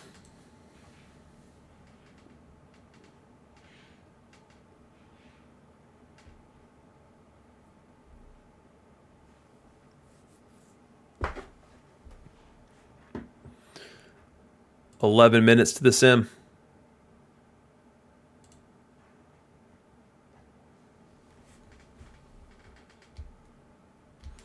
So let me make a quick note of the people that you guys have selected here so I don't lose it.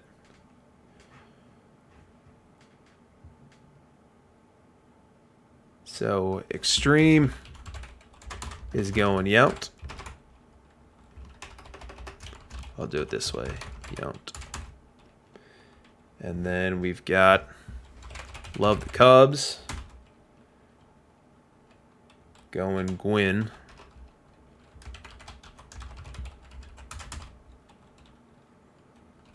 Luke wants Cobb. Which Cobb do you want, Luke? Which team?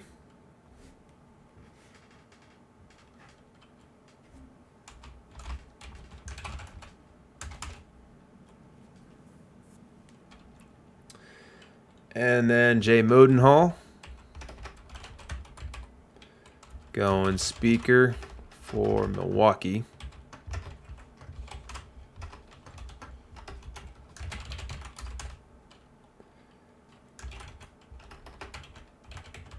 Stargaze going Cobb, Milwaukee.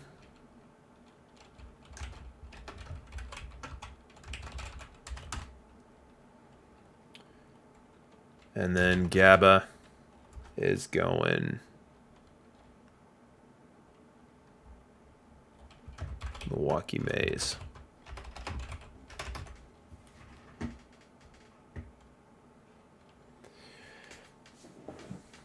Yeah, we got 9 minutes to kill here, so we can turn this into an AMA. Walnut taking the lead on that. Who's my favorite IRL player of all time? and my perfect league or perfect team player this out of the park year. So I'll start with the IRL player of all time. I think it has to be Sandberg, Ryan Sandberg for the Cubs in the 80s, in the early 90s. He was really the guy that got me into baseball, and watching him play and lead those teams and be just impeccable defensively. I was a shortstop growing up, and he was just about the best second baseman that you could be. Never made any errors, was completely fundamental, was sound with fundamentals at all times. Like, he was my guy. And he would steal bases. He would hustle. There was one season where he had 19 triples, 19 homers, 19 plus stolen bases. Like, he was just a player that did it all and was really easy to root for. And so, he's my guy. Now, the Sosa years, I loved the hell out of the Sosa years.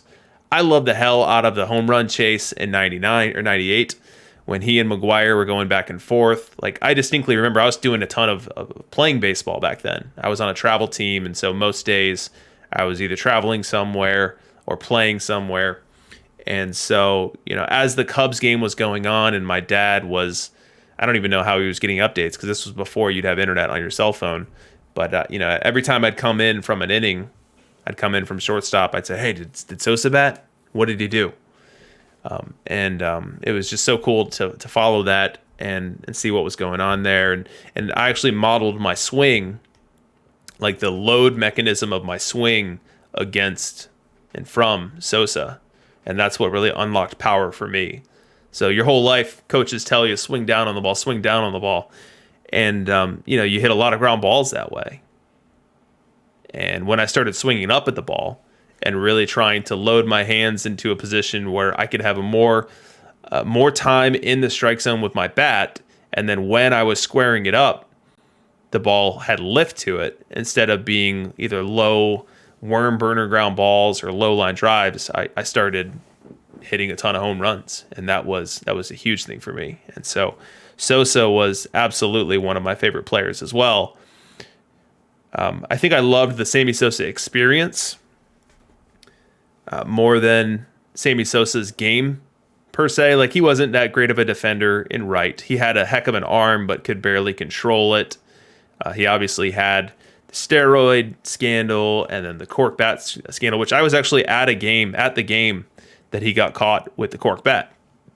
I was up in the nosebleeds, as nosebleed as you can in Wrigley. And what was weird is they made no PA announcement of what had gone on. So Sosa, when he got discovered with the cork bat, there was like a guy on third with one out, and he hit just like a routine ground ball. The runner scored, and he was thrown out at first. And then there was obviously the meeting on the field between like the Cubs coach and whoever the Cubs were playing. I think it was like the Devil Rays and the umpire. And they're looking at the bat, and then, Sosa was retired, so he was already in the dugout, so it's not like they pulled him off the field. But they put the runner back on third, which was really strange. They make no PA announcement, and then going into the next inning, Sosa's not in right field, and the run is taken off the board. So it was just a really weird experience, and only to find out through word of mouth many innings later that Sosa got caught with a cork bat. And that was why they returned the runner to third, and that was why he was no longer in the game. All right, so favorite perfect team player this year was the second prong of Walnut's question, which that first prong I probably gave more information than you guys cared to hear.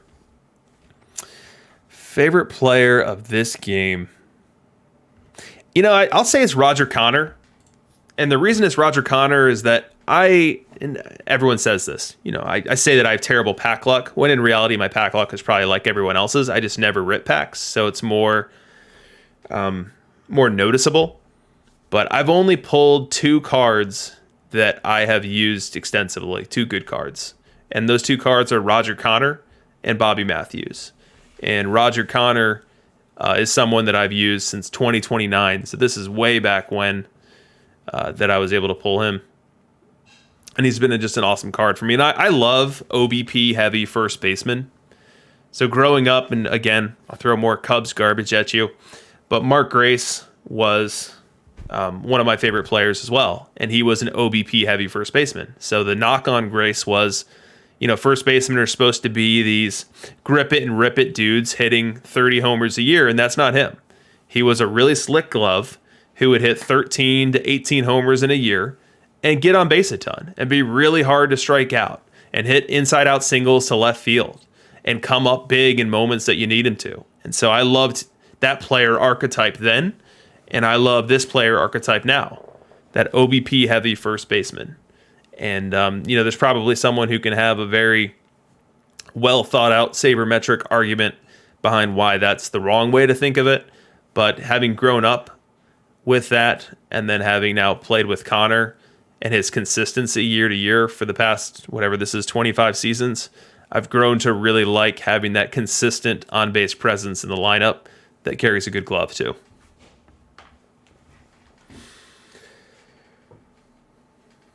All right, let's see if I missed any questions here. Luke asking what the first Major League Baseball game I went to was. It would have been a Cubs game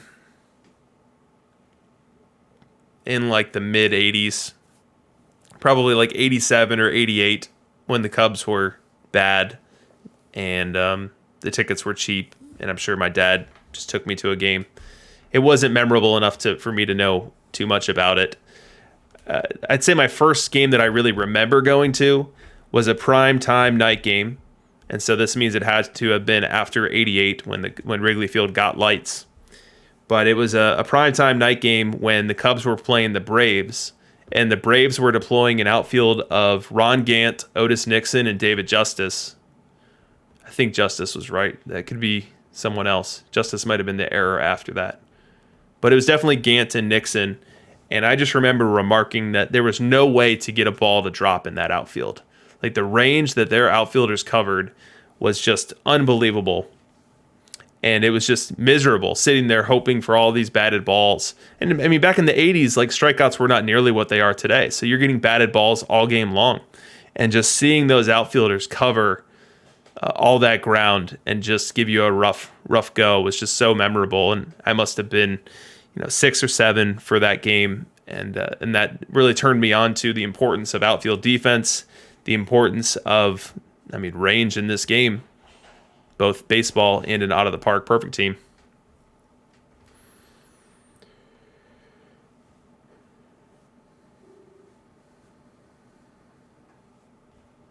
Yeah, Gabagoo Luigi saying the Cubs might be the best baseball team in Chicago by default.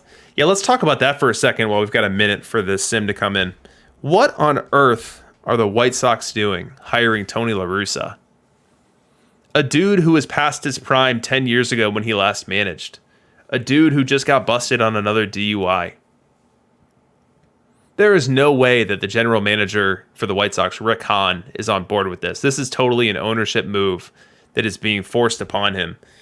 And their messaging about that recent DUI is horrible. I mean, their rationale for wanting him as the manager is horrible. They were such a team with such personality and spunk and exciting players, from Luis Robert to Yoan Moncada to, they'll have Michael Kopech back next year. And having a guy who's been well on the record as wanting players to play the quote-unquote right way and not infuse personality into the game, I don't think that's going to be a positive influence on that clubhouse.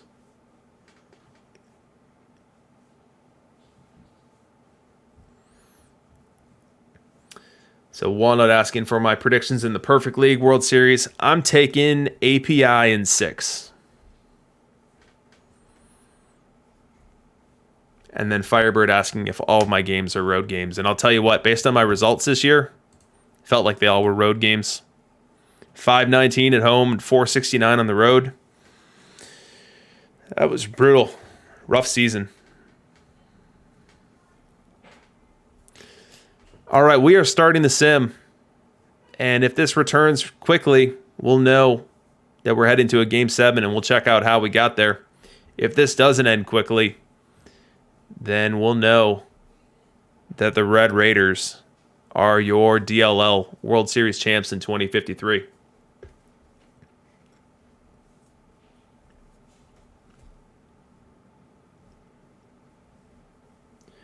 So Bender guy, apparently heading on up to Perfect League next week. Have some faith, man. You could get in there and find yourself on a hot Monday, pick up 15, 16 wins, and then ride that wave the rest of the week. Jay Modenhall lost his Game 7. Sorry to hear it, man. Extreme's first game is Twins-Orioles 1971. Remember it like it was yesterday.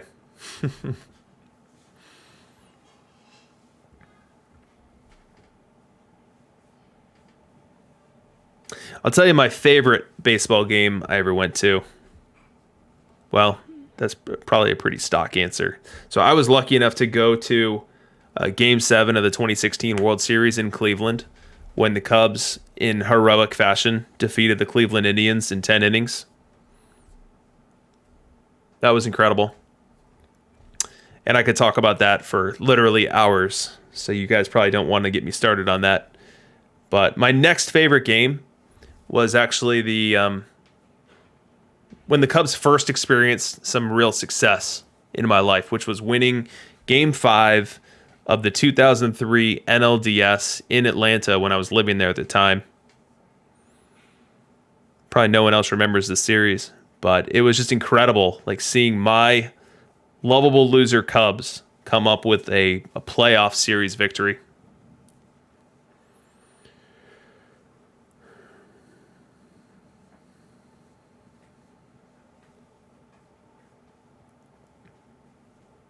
But there's nothing like being at a playoff baseball game atmosphere.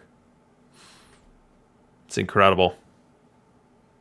The difference between, and I've heard other people say this is not my brilliance by any stretch, but when you're at a regular baseball game, someone hits a little lazy single, someone works a walk, someone gets hit by a pitch. It's just like, okay, we'll see what the next guy does. In the playoffs, every base runner is a big deal. Every base runner amps up the pressure. It's just such a better viewing experience when the games matter a ton. And with baseball, there's no better dichotomy between a regular season game that's 1 of 162 and then a playoff game where you're in a best of 5 series and anyone can beat anyone. I think baseball does the worst job of crowning the best team as the champion. Just because they have such short series and they have a game, baseball, that really needs way more sample size to bear out the team that quote unquote should win.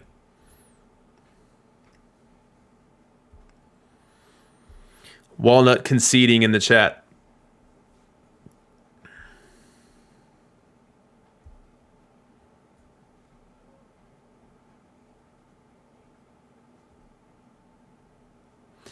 Yeah, it definitely feels like we're long simming, guys. We are 4 minutes in. And that looks like CazCappy is going to be heading on to the Perfect League. As we talked about his history before the series began, he's a 2-time Diamond League champion, about to become a 3-time. But this is his first time winning it in the DLL.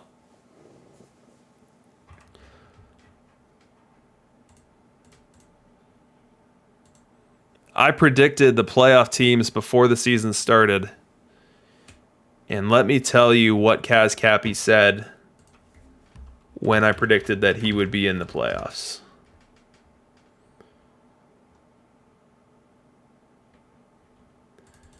Because I feel like pointing that out now. Here we go. So I predicted that he was going to be a wild card. He ended up winning his division. But he said, bit optimistic for me. I haven't sniffed the DLL playoffs in like 6 years. Been almost 10 years since I won over 90 games in a season. But he not only made the playoffs, he not only won 90 games, but he's taking home some DLL hardware. And he's heading off to Perfect League next week to try to stay there. API will be staying there. API is in DLL. He's in the World Series fighting for his life right now. Let's see if we can get an update on that series. If the games have started. Nope. So we'll keep an eye on this.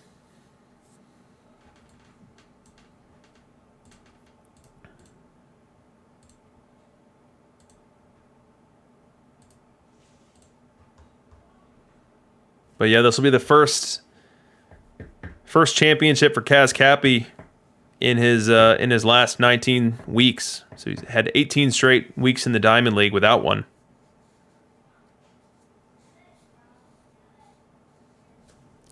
It will be interesting to see what types of win-loss he can pull in the Perfect League and if he's going to change up his stadium config or lineup config.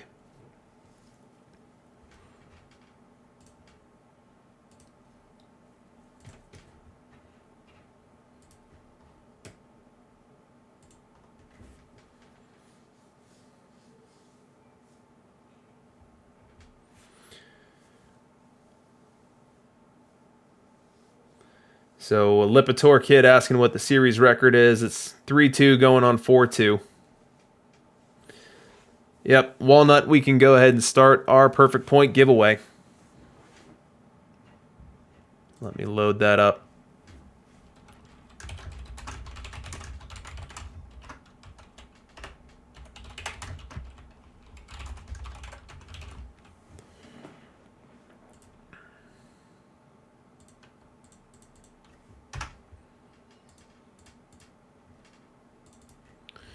All right, let's get this started.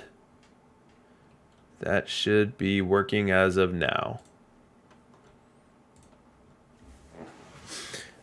So if you want to be in the giveaway, put !ticket in the chat right now. You'll get confirmation that you've got a ticket, and we will pull it after a couple minutes or so and see who our 3 winners tonight will be.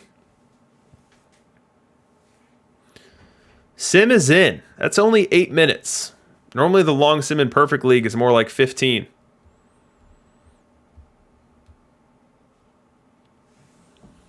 So let's see what Game 6 was all about.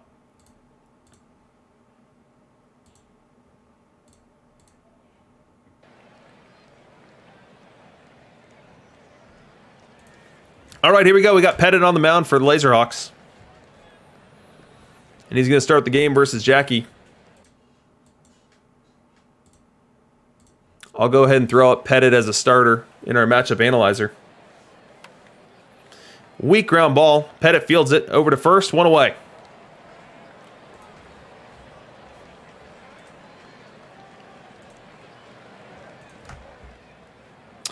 We go bottom 1 now.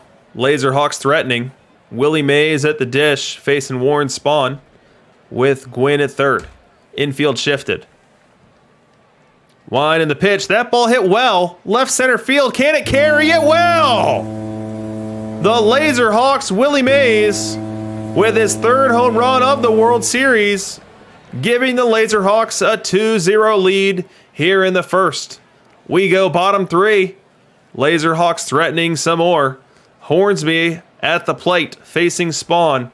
We haven't seen this yet on this stream, and it's a thing of beauty. So I'd be remiss not to show it, but this is your Rogers Hornsby versus left. Big time threat here in the 3rd. 1-1 count. Spawn delivers. Looped into left field, a base hit. 1 run will score. Here comes a 2nd run trying to score. Safe! Throw is not in time, and the Laserhawks take a 4-0 lead. All that CazCappy crowning talk could have been premature. We are now in the bottom of the 7th, and Laserhawks still looking to add more. Spawn on the mound, the pitch. Ball hit well. Deep left center. Can it carry? It will! Roy Campanella makes it 5-0. And the Laserhawks are pushing the envelope to a Game 7. They're 5 outs away now. And they've got some trouble on the base paths. Walter Johnson into the game. Walter Johnson, the reliever. We've seen the stats, and they're impressive. And Tony Gwynn versus Wright, though, is a very formidable matchup. I'll give a slight advantage here to the batter as the Red Raiders try to dent the score sheet for the first time today. 0-1 count. Line in the pitch. Liner right center. It's going to split the gap. 2 runs will score. Gwynn on his way to second. He'll slide in there with a 2 RBI double. Cutting into that 5-0 lead, making it a 5-2 ball game. We go bottom 8. And SC Lefty Grove now in the game for the Red Raiders, facing Ty Cobb. 2-2 count. The wind in the pitch. Liner, right center field, splits the gap. Cobb on his way to second for extra bases. He'll stop there. He's going to head to third. No, he'll take a long turn and think better of it. A leadoff double for Cobb. We go top 9 now. Hawks, the Laser Hawks, are knocking on the door. And they've got Trevor Hoffman trying to close this one out. Hoffman as a reliever, facing Ken Griffey. 1-2 count and 2 away. The wind in the pitch. Swing and a miss, strike 3. Laser Hawks win and even up the series 3-3. All the premature coronation of the Red Raiders needs to be undone now as we're heading to a final and deciding Game 7. We got duped by the premature long sim. Need to add a win to the graphic. Thank you, No Way. I've never had the fake out, the long sim fake out, since I've been doing this. It went 9 minutes instead of the normal 15. So that should have been our first clue.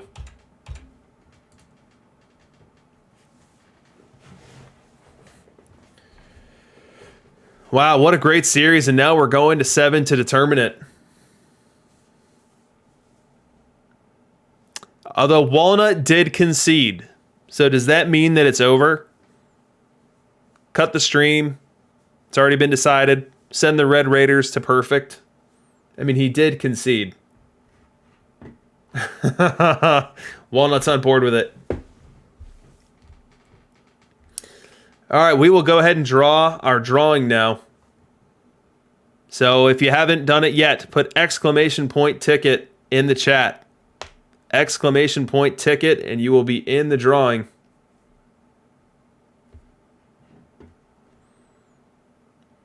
I'll go ahead and close that down in 5 seconds. 3, 2, and 1.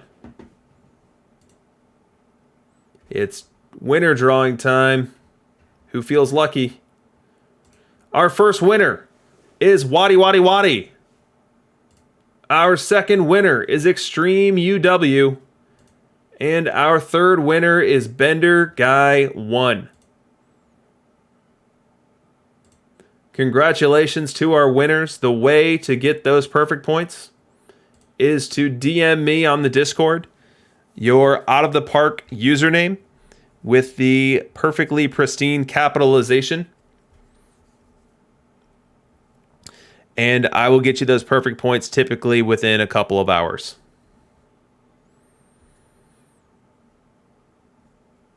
So congrats again to our winners. Thanks for joining on the stream tonight.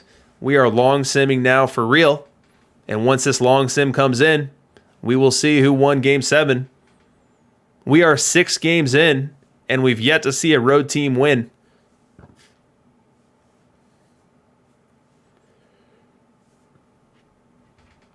Someone mentioned Portillo's in the chat, and Portillo's is just about my favorite restaurant.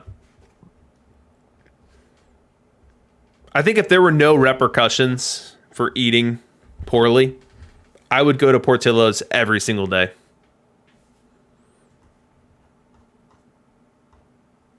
And Love the Cubs is having Portillo's tonight. What's the order, Love the Cubs? I'll tell you what I get. If I'm in fat mode and I'm just eating whatever I want, I'm getting an Italian beef with hot peppers. I'm getting a hot dog with everything. and then I'm getting cheese fries. And I'll do that all with a large Coke. So that's like 1,600 calories of pure bliss.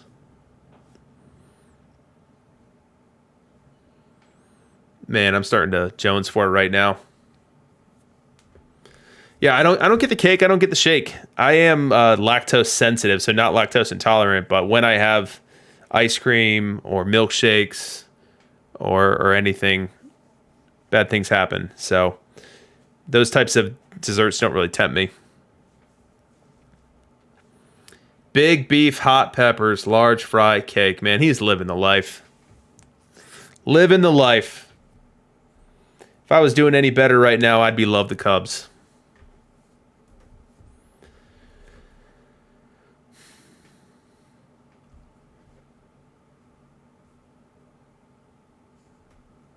Yeah. Man, I'm thinking about nothing but Portillo's right now. We've got a Game 7 about to be played, and I can't get my mind off of Portillo's.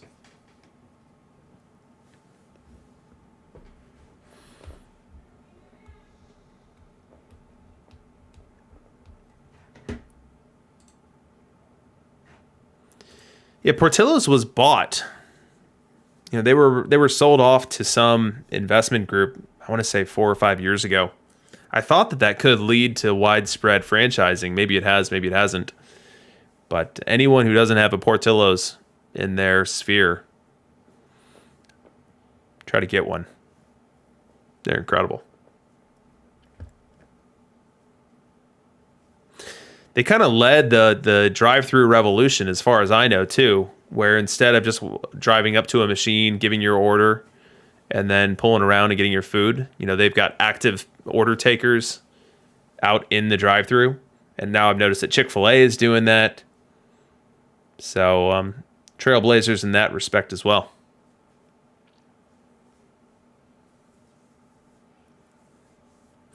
Yeah, Lipitor Kid saying that Italian beef at Portillo's is better than a Philly cheesesteak, and I happen to agree with you.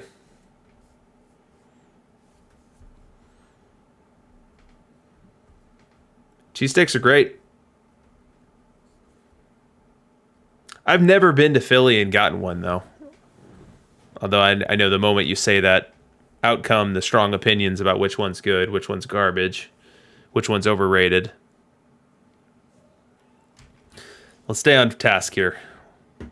So Maddox v. Maddox, both of them are Maddoxes of the 100 variety. Now the Laserhawks Maddox is in MVP range. If he comes out here and wins this game, I think he's the choice for the Milwaukee Laserhawks.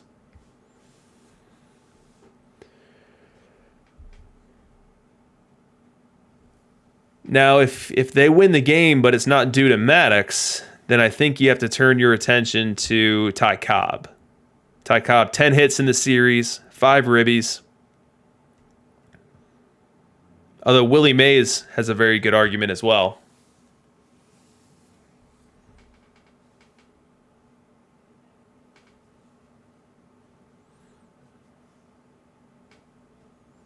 So no way called Red Raiders Maddox for Series MVP. Let me update you there.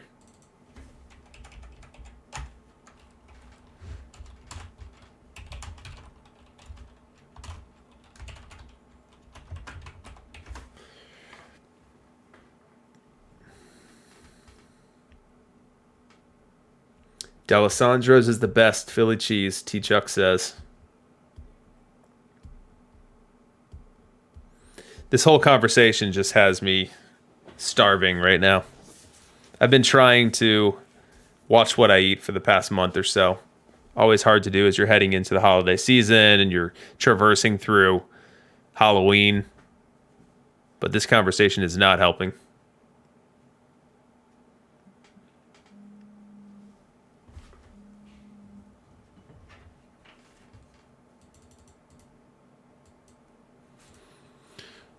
Given that we've got Maddox v. Maddox, let's take another look at our Greg Maddox legend.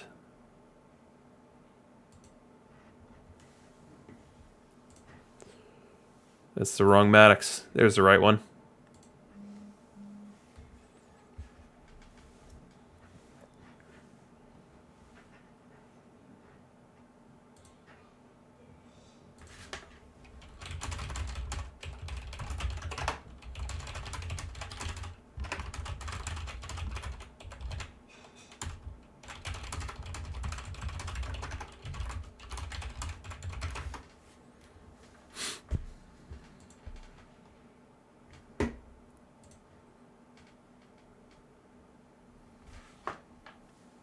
Yeah, call me back, Walnut. We'll get you on the air and share your thoughts heading into a deciding Game 7.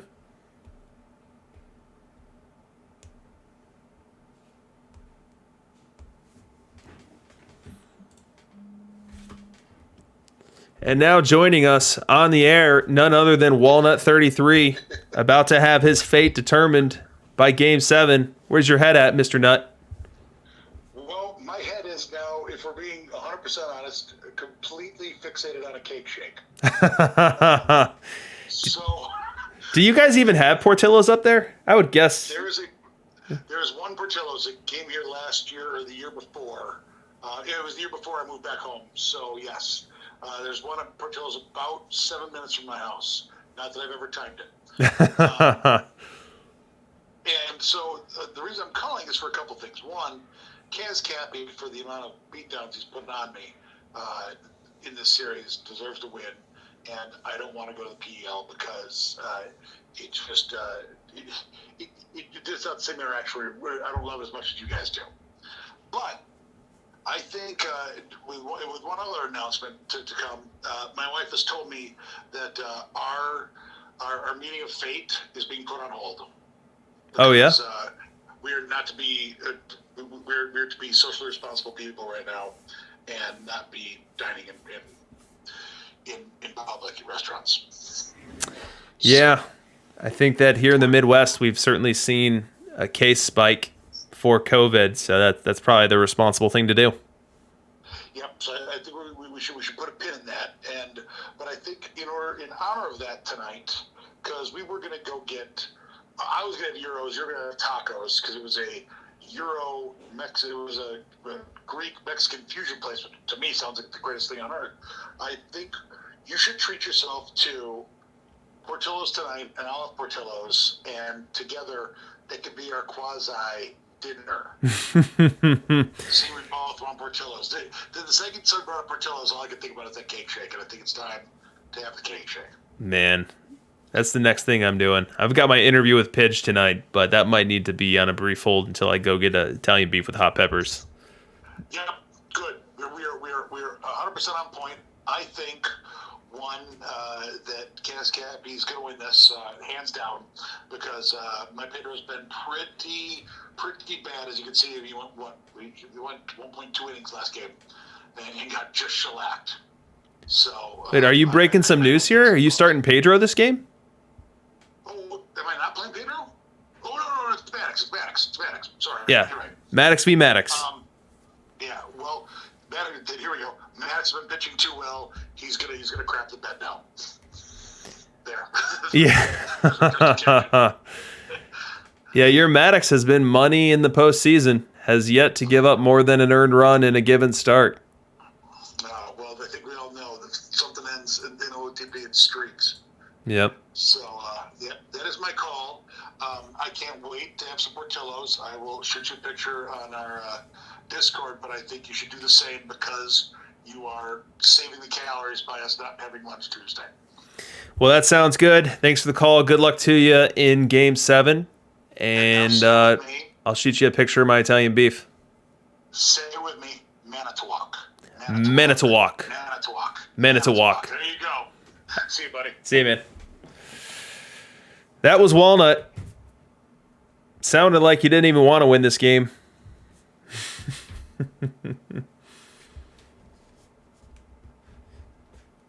Yeah, I'm not going to say Manitowoc. I'm not going to say Manitowoc.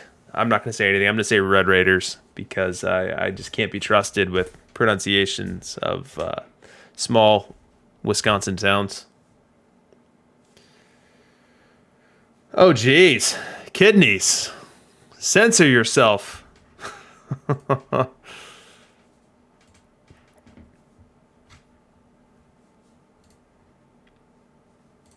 Hey, CazCappy's here.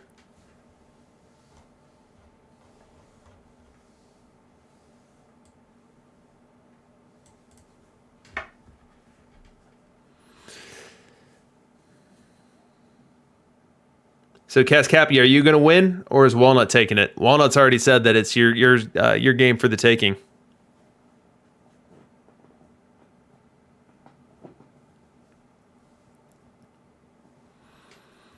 So as far as sims go, we should be expecting a return here in the next couple of minutes.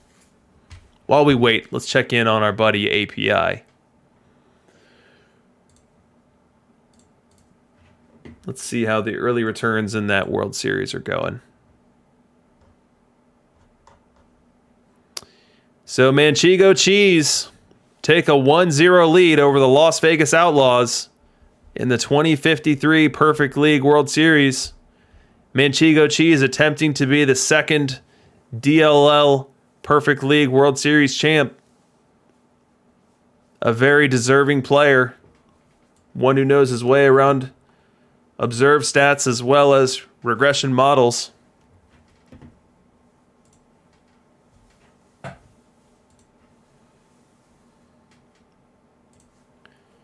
CazCappy wants the win. He wants to go up to Perfect League for that third time.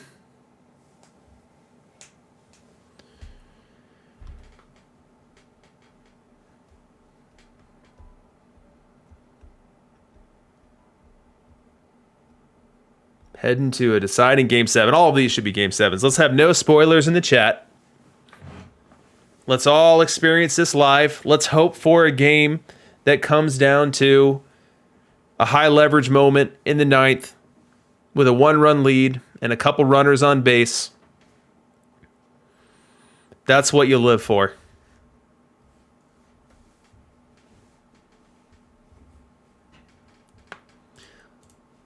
We'll get hella use out of our matchup analyzer. We'll make sure we know what's going on. This game has been this series has been pretty straight. No pseudo starts. No hijinks with openers, followers. No real lineup deviations. Just a couple of Wisconsin bros duking it out with their stock lineups.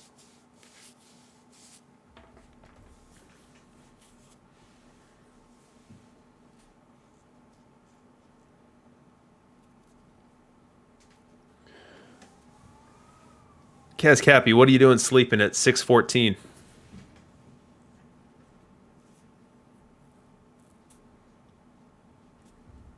Is it not 6:14 where you live? How do you see someone's country? There we go. He's an American. Ah, third shift worker.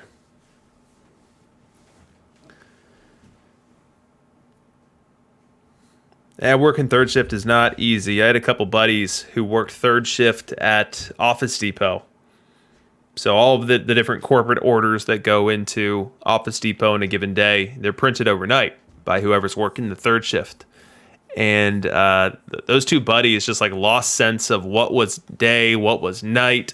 You know, you're getting off at 6 a.m. and you go home and the sun's coming out and so you can't go to sleep. Like it just required a huge body clock adjustment. And it certainly wasn't easy on them.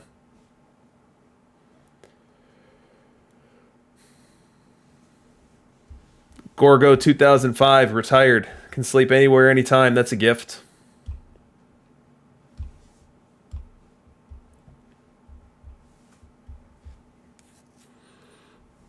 I feel pretty adept at falling asleep myself. Normally doesn't take me more than 5-10 minutes.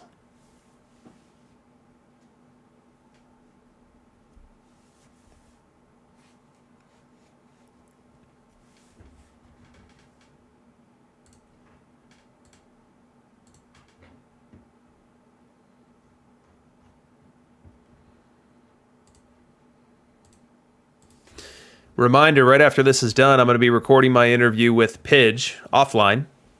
That'll air on Tuesday on Reading Between the Lineups. So make sure you join us for that. If there are any questions you'd love for me to include, feel free to DM me on the Discord.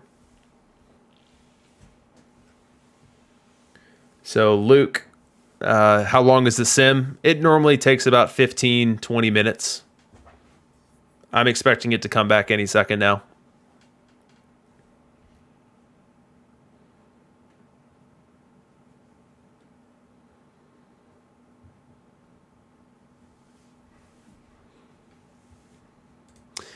We are waiting for The Game 7 Maddox v. Maddox.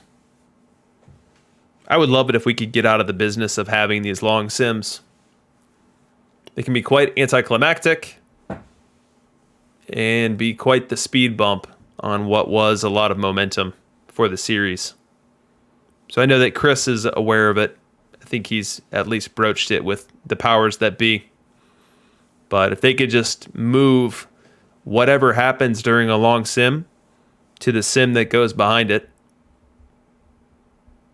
that would be great. Yeah, Gorgo, I'm not sure what all is happening in the long sim. I'm sure it's a ton of housekeeping for ending the season. You know, maybe it's the awards, maybe it's, you know, doing some sort of finalization and hard coding of the final numbers in a given season. Like, I'm sure there's a ton of stuff going on the back end to close out one of these seasons and place it, etch it in stone as you move on to the next week. But whatever's happening takes a long time, and that's what causes these series to give you the long sim.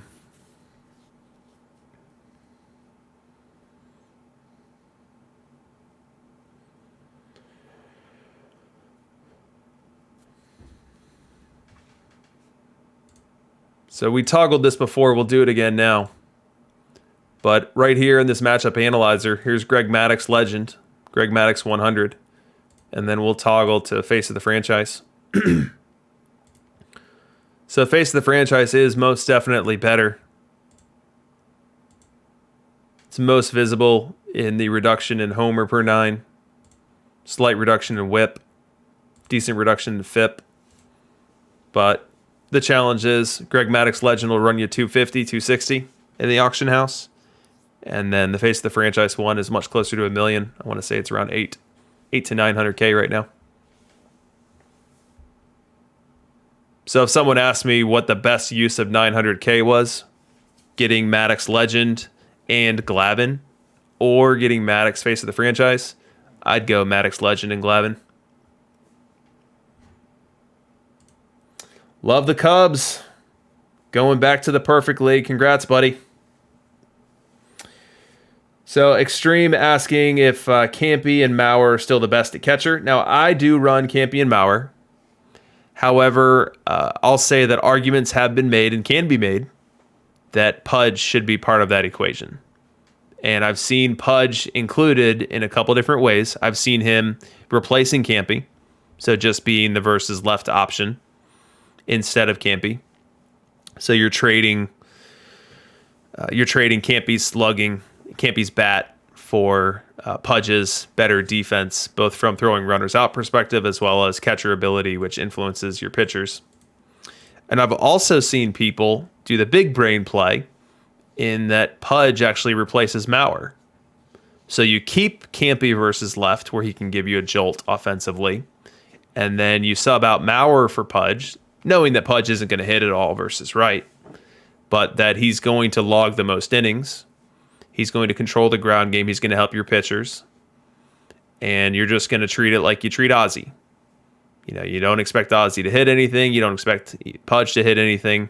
But both are there for a greater purpose.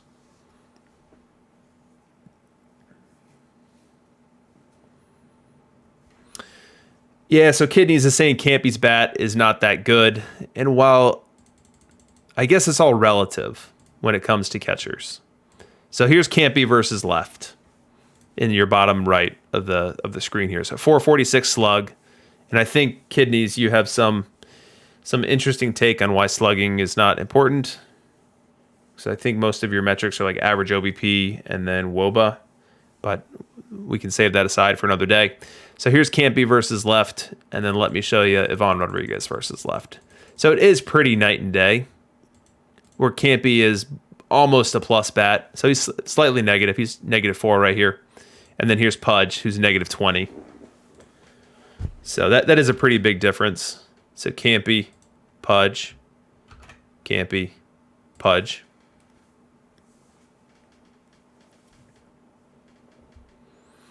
So you definitely are going to get a lot more production offensively out of Campy than you do out of Pudge. So I think I'm kind of inclined to consider if I were, and I've been running Mauer Campy for the longest time. I think this year I subbed out Mauer and put in Pudge. Pudge actually hit okay for me. I think you can't go wrong with those three guys being deployed. And depending on your build, depending on what's important to you, depending on what you want to see, your mileage may vary. Then Extreme asking about Pudge's ratings from a defensive perspective. Yeah, he does throw out more runners than the other guys. His Sierra, his catcher ERA is consistently lower than the other guys as well. So you do get the benefit of his defense. It's just, does the benefit of that defense overcome the cost of his offense when you've got Campy basically as a league neutral bat versus Ivan Rodriguez, who's a very below average bat?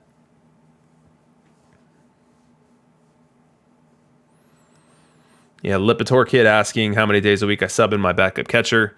So I just run if starter tired, full well knowing that because catchers wear out very frequently, they're going to have to start on their offhand. Although you see it didn't happen very frequently this year. So Campanella only was trotted out versus Wright 4 games over the course of the season.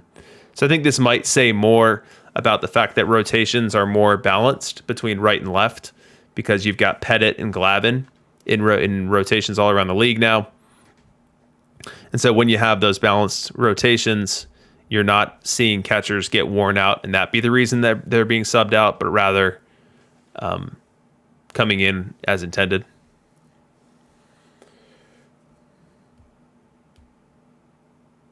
Yeah, and CazCappy, with any of these numbers, on a micro basis, season to season, team to team, you could go 3 seasons and not see an appreciative benefit of Ivan Rodriguez over Campanella.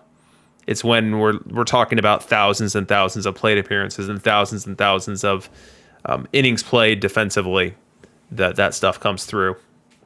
So on a week-to-week basis, I mean, you can win. You can win with a team that's not all that constructed just because you get the right roles, you get the right RNG. And then same could be said otherwise. You could have a great team and go 80 and 82 in the DLL.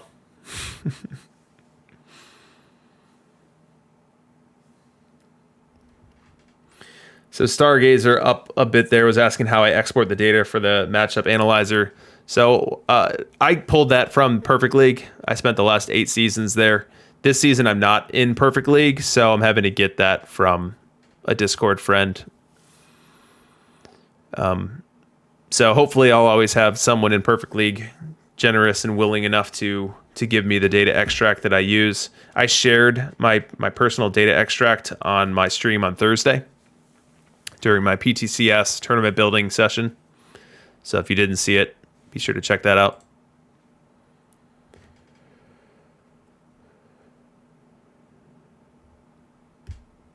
Looks like love the Cubs. Pudge hit a bit too this year. 314 on base versus left is pretty good.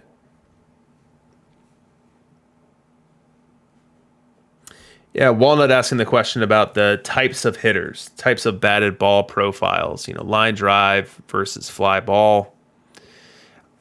I think it's something that I need to look closer into. Honestly, I have not spent a bunch of time thinking about it or even analyzing it. But I think that what we're seeing, the more we look at this stuff and the more we're seeing cards over versus underperform their backup card ratings, I think there's definitely an effect there that needs to be better understood. So I'm sure someone in the community has done the work to understand how that susses out, how that plays out in the data when you're this type of hitter versus that type of hitter, or this type of pitcher versus that type of pitcher. I personally haven't done that yet.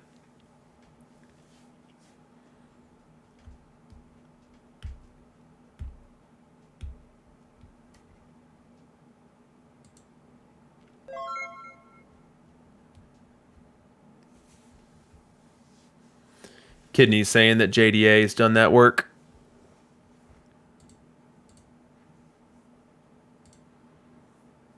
The example I'll give here is that I feel like Bobby Matthews outperforms his ratings.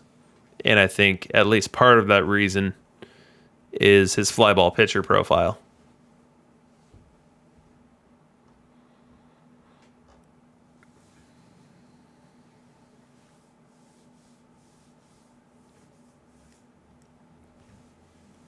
That's just my 2 cents, Walnut. Thanks for your 2 bits.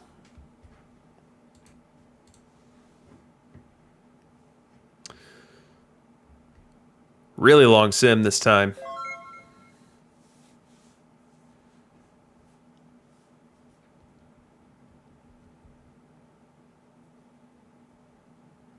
So T-Chuck hypothesizing that the avoid homer on a Bobby Matthews card is higher than effectively advertised because of that profile. So 73 versus left, 81 versus right.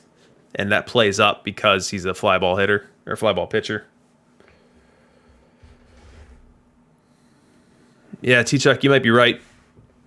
I like the hypothesis you're working with there.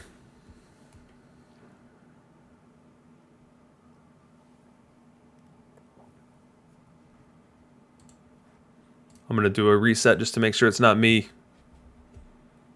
that's slowing this down.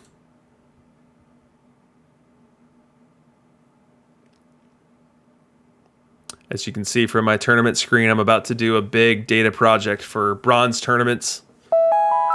Ooh, look at that, Mr. Sim. Here we go, guys. Game 7 of the DLL World Series. Anyone's game. CazCappy or Walnut. Who's taking it? Who's taking it? Maddox v. Maddox. Everything on the line. Let's get started with Ty Cobb. Infield shifted.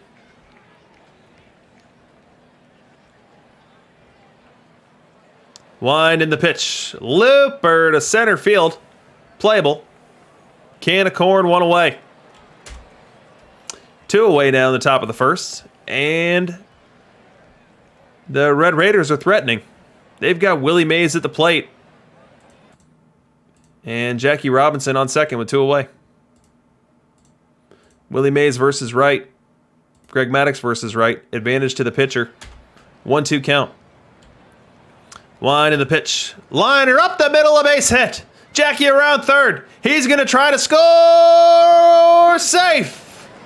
And the Red Raiders take a 1-0 lead in the first inning. We go bottom 1. Laserhawks looking to even things up. And we'll start with Rogers Hornsby with 2 away. Full count the pitch. Deep fly ball, right center. Right fielder doesn't move because it's gone. Get the accoutrements ready because it's Oppo Taco time. 1-1 on that 444-foot bomb by Rogers Hornsby to tie this game. Bottom 2. Freddie Freeman at the dish facing the Manitowoc Greg Maddux. And he crushes it to center. Deep, way back, it's gone! New kid on the block, Freddie Freeman. All the right stuff there, making it 2-1. We go bottom 4. Laserhawks trying to stretch that lead. And it's Mays v. Maddux again. We know that the Mays has been carrying the fire emote for quite some time now and is in range for MVP. Does he strengthen his MVP bid here and now? The pitch. Lines it down the left field line into the corner. Speaker will score. Mays on his way to second with an RBI double. And it's 3-1 Laserhawks here in the 4th. We go top 5 now. CazCappy has picked up a run, making it 4-2. And now Maddox v. Gwynn. Tony Gwynn versus Wright is as green as broccoli over there in your bottom left or bottom right part of the screen. 372 OBP versus right-hand pitching, and CazCappy needs it now. 1-1 count. Deep fly ball left center. Left fielder doesn't move. He's going boom, boom downtown. Tying the game at 4. We've got a tie ball game here in Game 7, and the Boo Birds are coming out. Boo Birds coming out in Game 7 at home. Can you believe it? We go top 7, and the Red Raiders are looking to untie this game. We've got David Price on the mound, and David Price is dominant versus left-handed batters. Tony Gwynn will face him. Gwynn, one of the best hitters in the game versus left-hand pitching, a positive bat value. 1-0 count with Jackie on first. The pitch. Grounded to first, fielded to second for 1. Back to first, won't even try. Gwynn beats it out, but they do get the lead runner, and that brings up Willie Mays. And as good as David Price is versus left, he's not that same dude versus right. Willie Mays, lots of green there. Definitely the advantage goes to the hitter here. The advantage goes to the Red Raiders. Full count, runner will be in motion. The pitch. He walked him. 2 on, 2 out in the 7th as this series hangs in the balance. We've got Cap Anson to the plate now. He's got a 1-0 count. This ball's going to be put in play, and where's it going to go? We see Cap Anson versus left. Solid performer with the bat. Not overwhelming, though. 1-0 count. The pitch. Loops it to second and caught. That ends the threat here in the 7th. We go top 8 now. Red Raiders still at the dish. And a very tough matchup here for them as Randy Johnson takes the hill. Randy Johnson dominant versus left-hand batters. And he'll face Ken Griffey to start. We've seen Griffey succeed already twice in this series versus left. And he'll try to do it a 3rd time here. Nobody on, nobody out. Here's the first pitch from the big unit. Deep fly ball right field. That's an upper deck shot by Ken Griffey Jr. to untie this game and give the Red Raiders a 1-run lead late in Game 7. Griffey defied the odds, defied his 197-241-380 triple slash, and gives the Manitowoc Red Raiders the lead. We go bottom 8 as the Red Raiders try to hold the lead. They're going to turn to Bob Feller to do so. And Feller versus left, not something that inspires a ton of confidence, but Ozzie Smith is not the biggest bat in the world. 3-1 count to start this 8th inning. Last thing you want to do is walk Ozzie to begin it. The pitch. He does walk him. Smith leads off the inning with a base on balls. And that brings up Ty Cobb. Full count on Cobb. Feller on the hill. Struggles with his control. Looking for a strikeout or a double play here. The wind in the pitch. Strike 3 called. Cobb goes down looking. The Georgia Peach is strikeout victim number 1 for Bob Feller. And that brings up Tony Gwynn. Tony Gwynn will now bat with 1 away. Feller delivers. Liner down the left field line. Taking 3rd is Ozzie Smith, and Gwynn will head to 2nd with a stand-up double. The tying run on 3rd. The lead run on 2nd. With 1 out here in the 8th. The infield comes in for Rogers Hornsby. Hornsby, one of the best hitters in this game. Definitely stronger versus left. Needs to find a way to lift this ball to the outfield. Can really be a hero if he finds some grass out there as he does it. Feller comes set and delivers. Deep fly ball right field. Way back. That ball's out of here. Rogers Hornsby with the Oppo Taco of them all. A 3-run bomb in the bottom of the 8th to give Milwaukee a 7-5 lead in Game 7 of the World Series. CazCappy on the ropes. He's going to need a base runner here with 2 outs in the 9th. And he's going to have to do it against Trevor Hoffman. Advantage pitcher. But Mays does have a fire emoji. The wind and the pitch to Mays. Liner to right and deep. Way back. That ball's out of here. Mays cuts the lead in half. And this series is not over. Make it 7-6. Fire Mays shows just why he's Fire Mays right then and there. We now have a 1-run game for Cap Anson at the plate. Cap Anson, one of the few right-hand batters that can hit right-hand pitching. And CazCappy needs a base runner here. 1-2 count on Cap. Hoffman winds, delivers. Looper to right, in comes the fielder, makes the grab, and the Laserhawks win the World Series. The Laserhawks are your 2053 DLL champions in a heart-throbbing 7-game set and a Game 7 for the ages. What a series, as you can see here. Ken Griffey hits the huge homer in the 8th inning off Unit to give them the lead. All undone when Hornsby goes Oppo Taco versus Bob Feller in the 8th.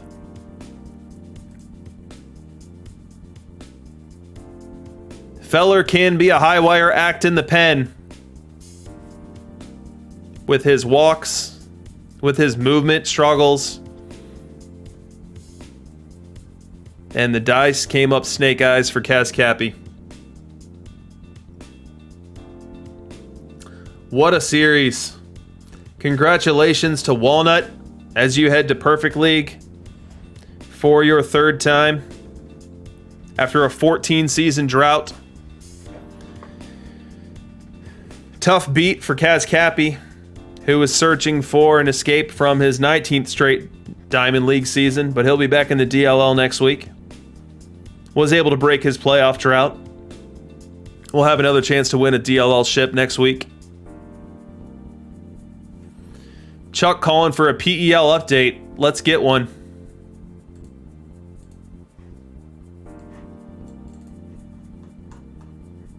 We see the Manchego Cheese have taken a 2-0 lead in the World Series. 2 road games. So he'll need to take 2 of 3 at home to knock off the Outlaws, which is exactly the formula he used against the Greenwich Time Lords. He won the first 2 games on the road, came home, won 2 of 3, and then moved on to the World Series.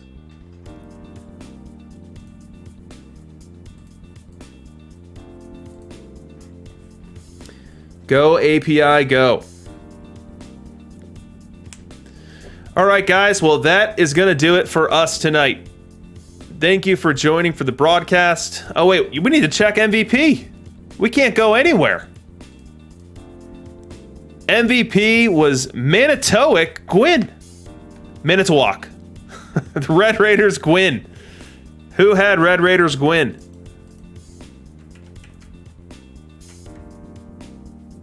Here we go. Love the Cubs. Love the Cubs is not just winning his league, and going up to Perfect League, he's also going to be getting a perfect point redemption code for picking MVP. So well done to you. Love the Cubs. Love your screen name. And you're going to love the perfect point bundle that's coming your way. I'll send that to you after the stream. So T-Chuck asking who won the league MVP. I don't even know how to check that.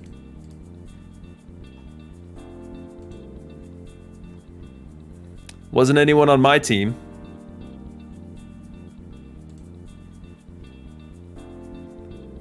Red Raiders Ty Cobb.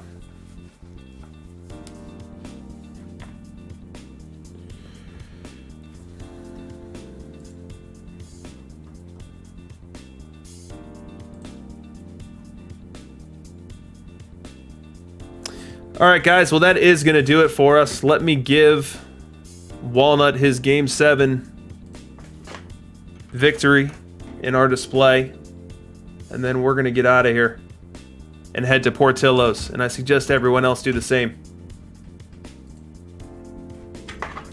So congrats again to Walnut. Thanks everyone for watching. Be sure to join on Tuesday for Reading Between the Lineups when we have our Pidge interview. Should be a good time. And with that, I'm out of here.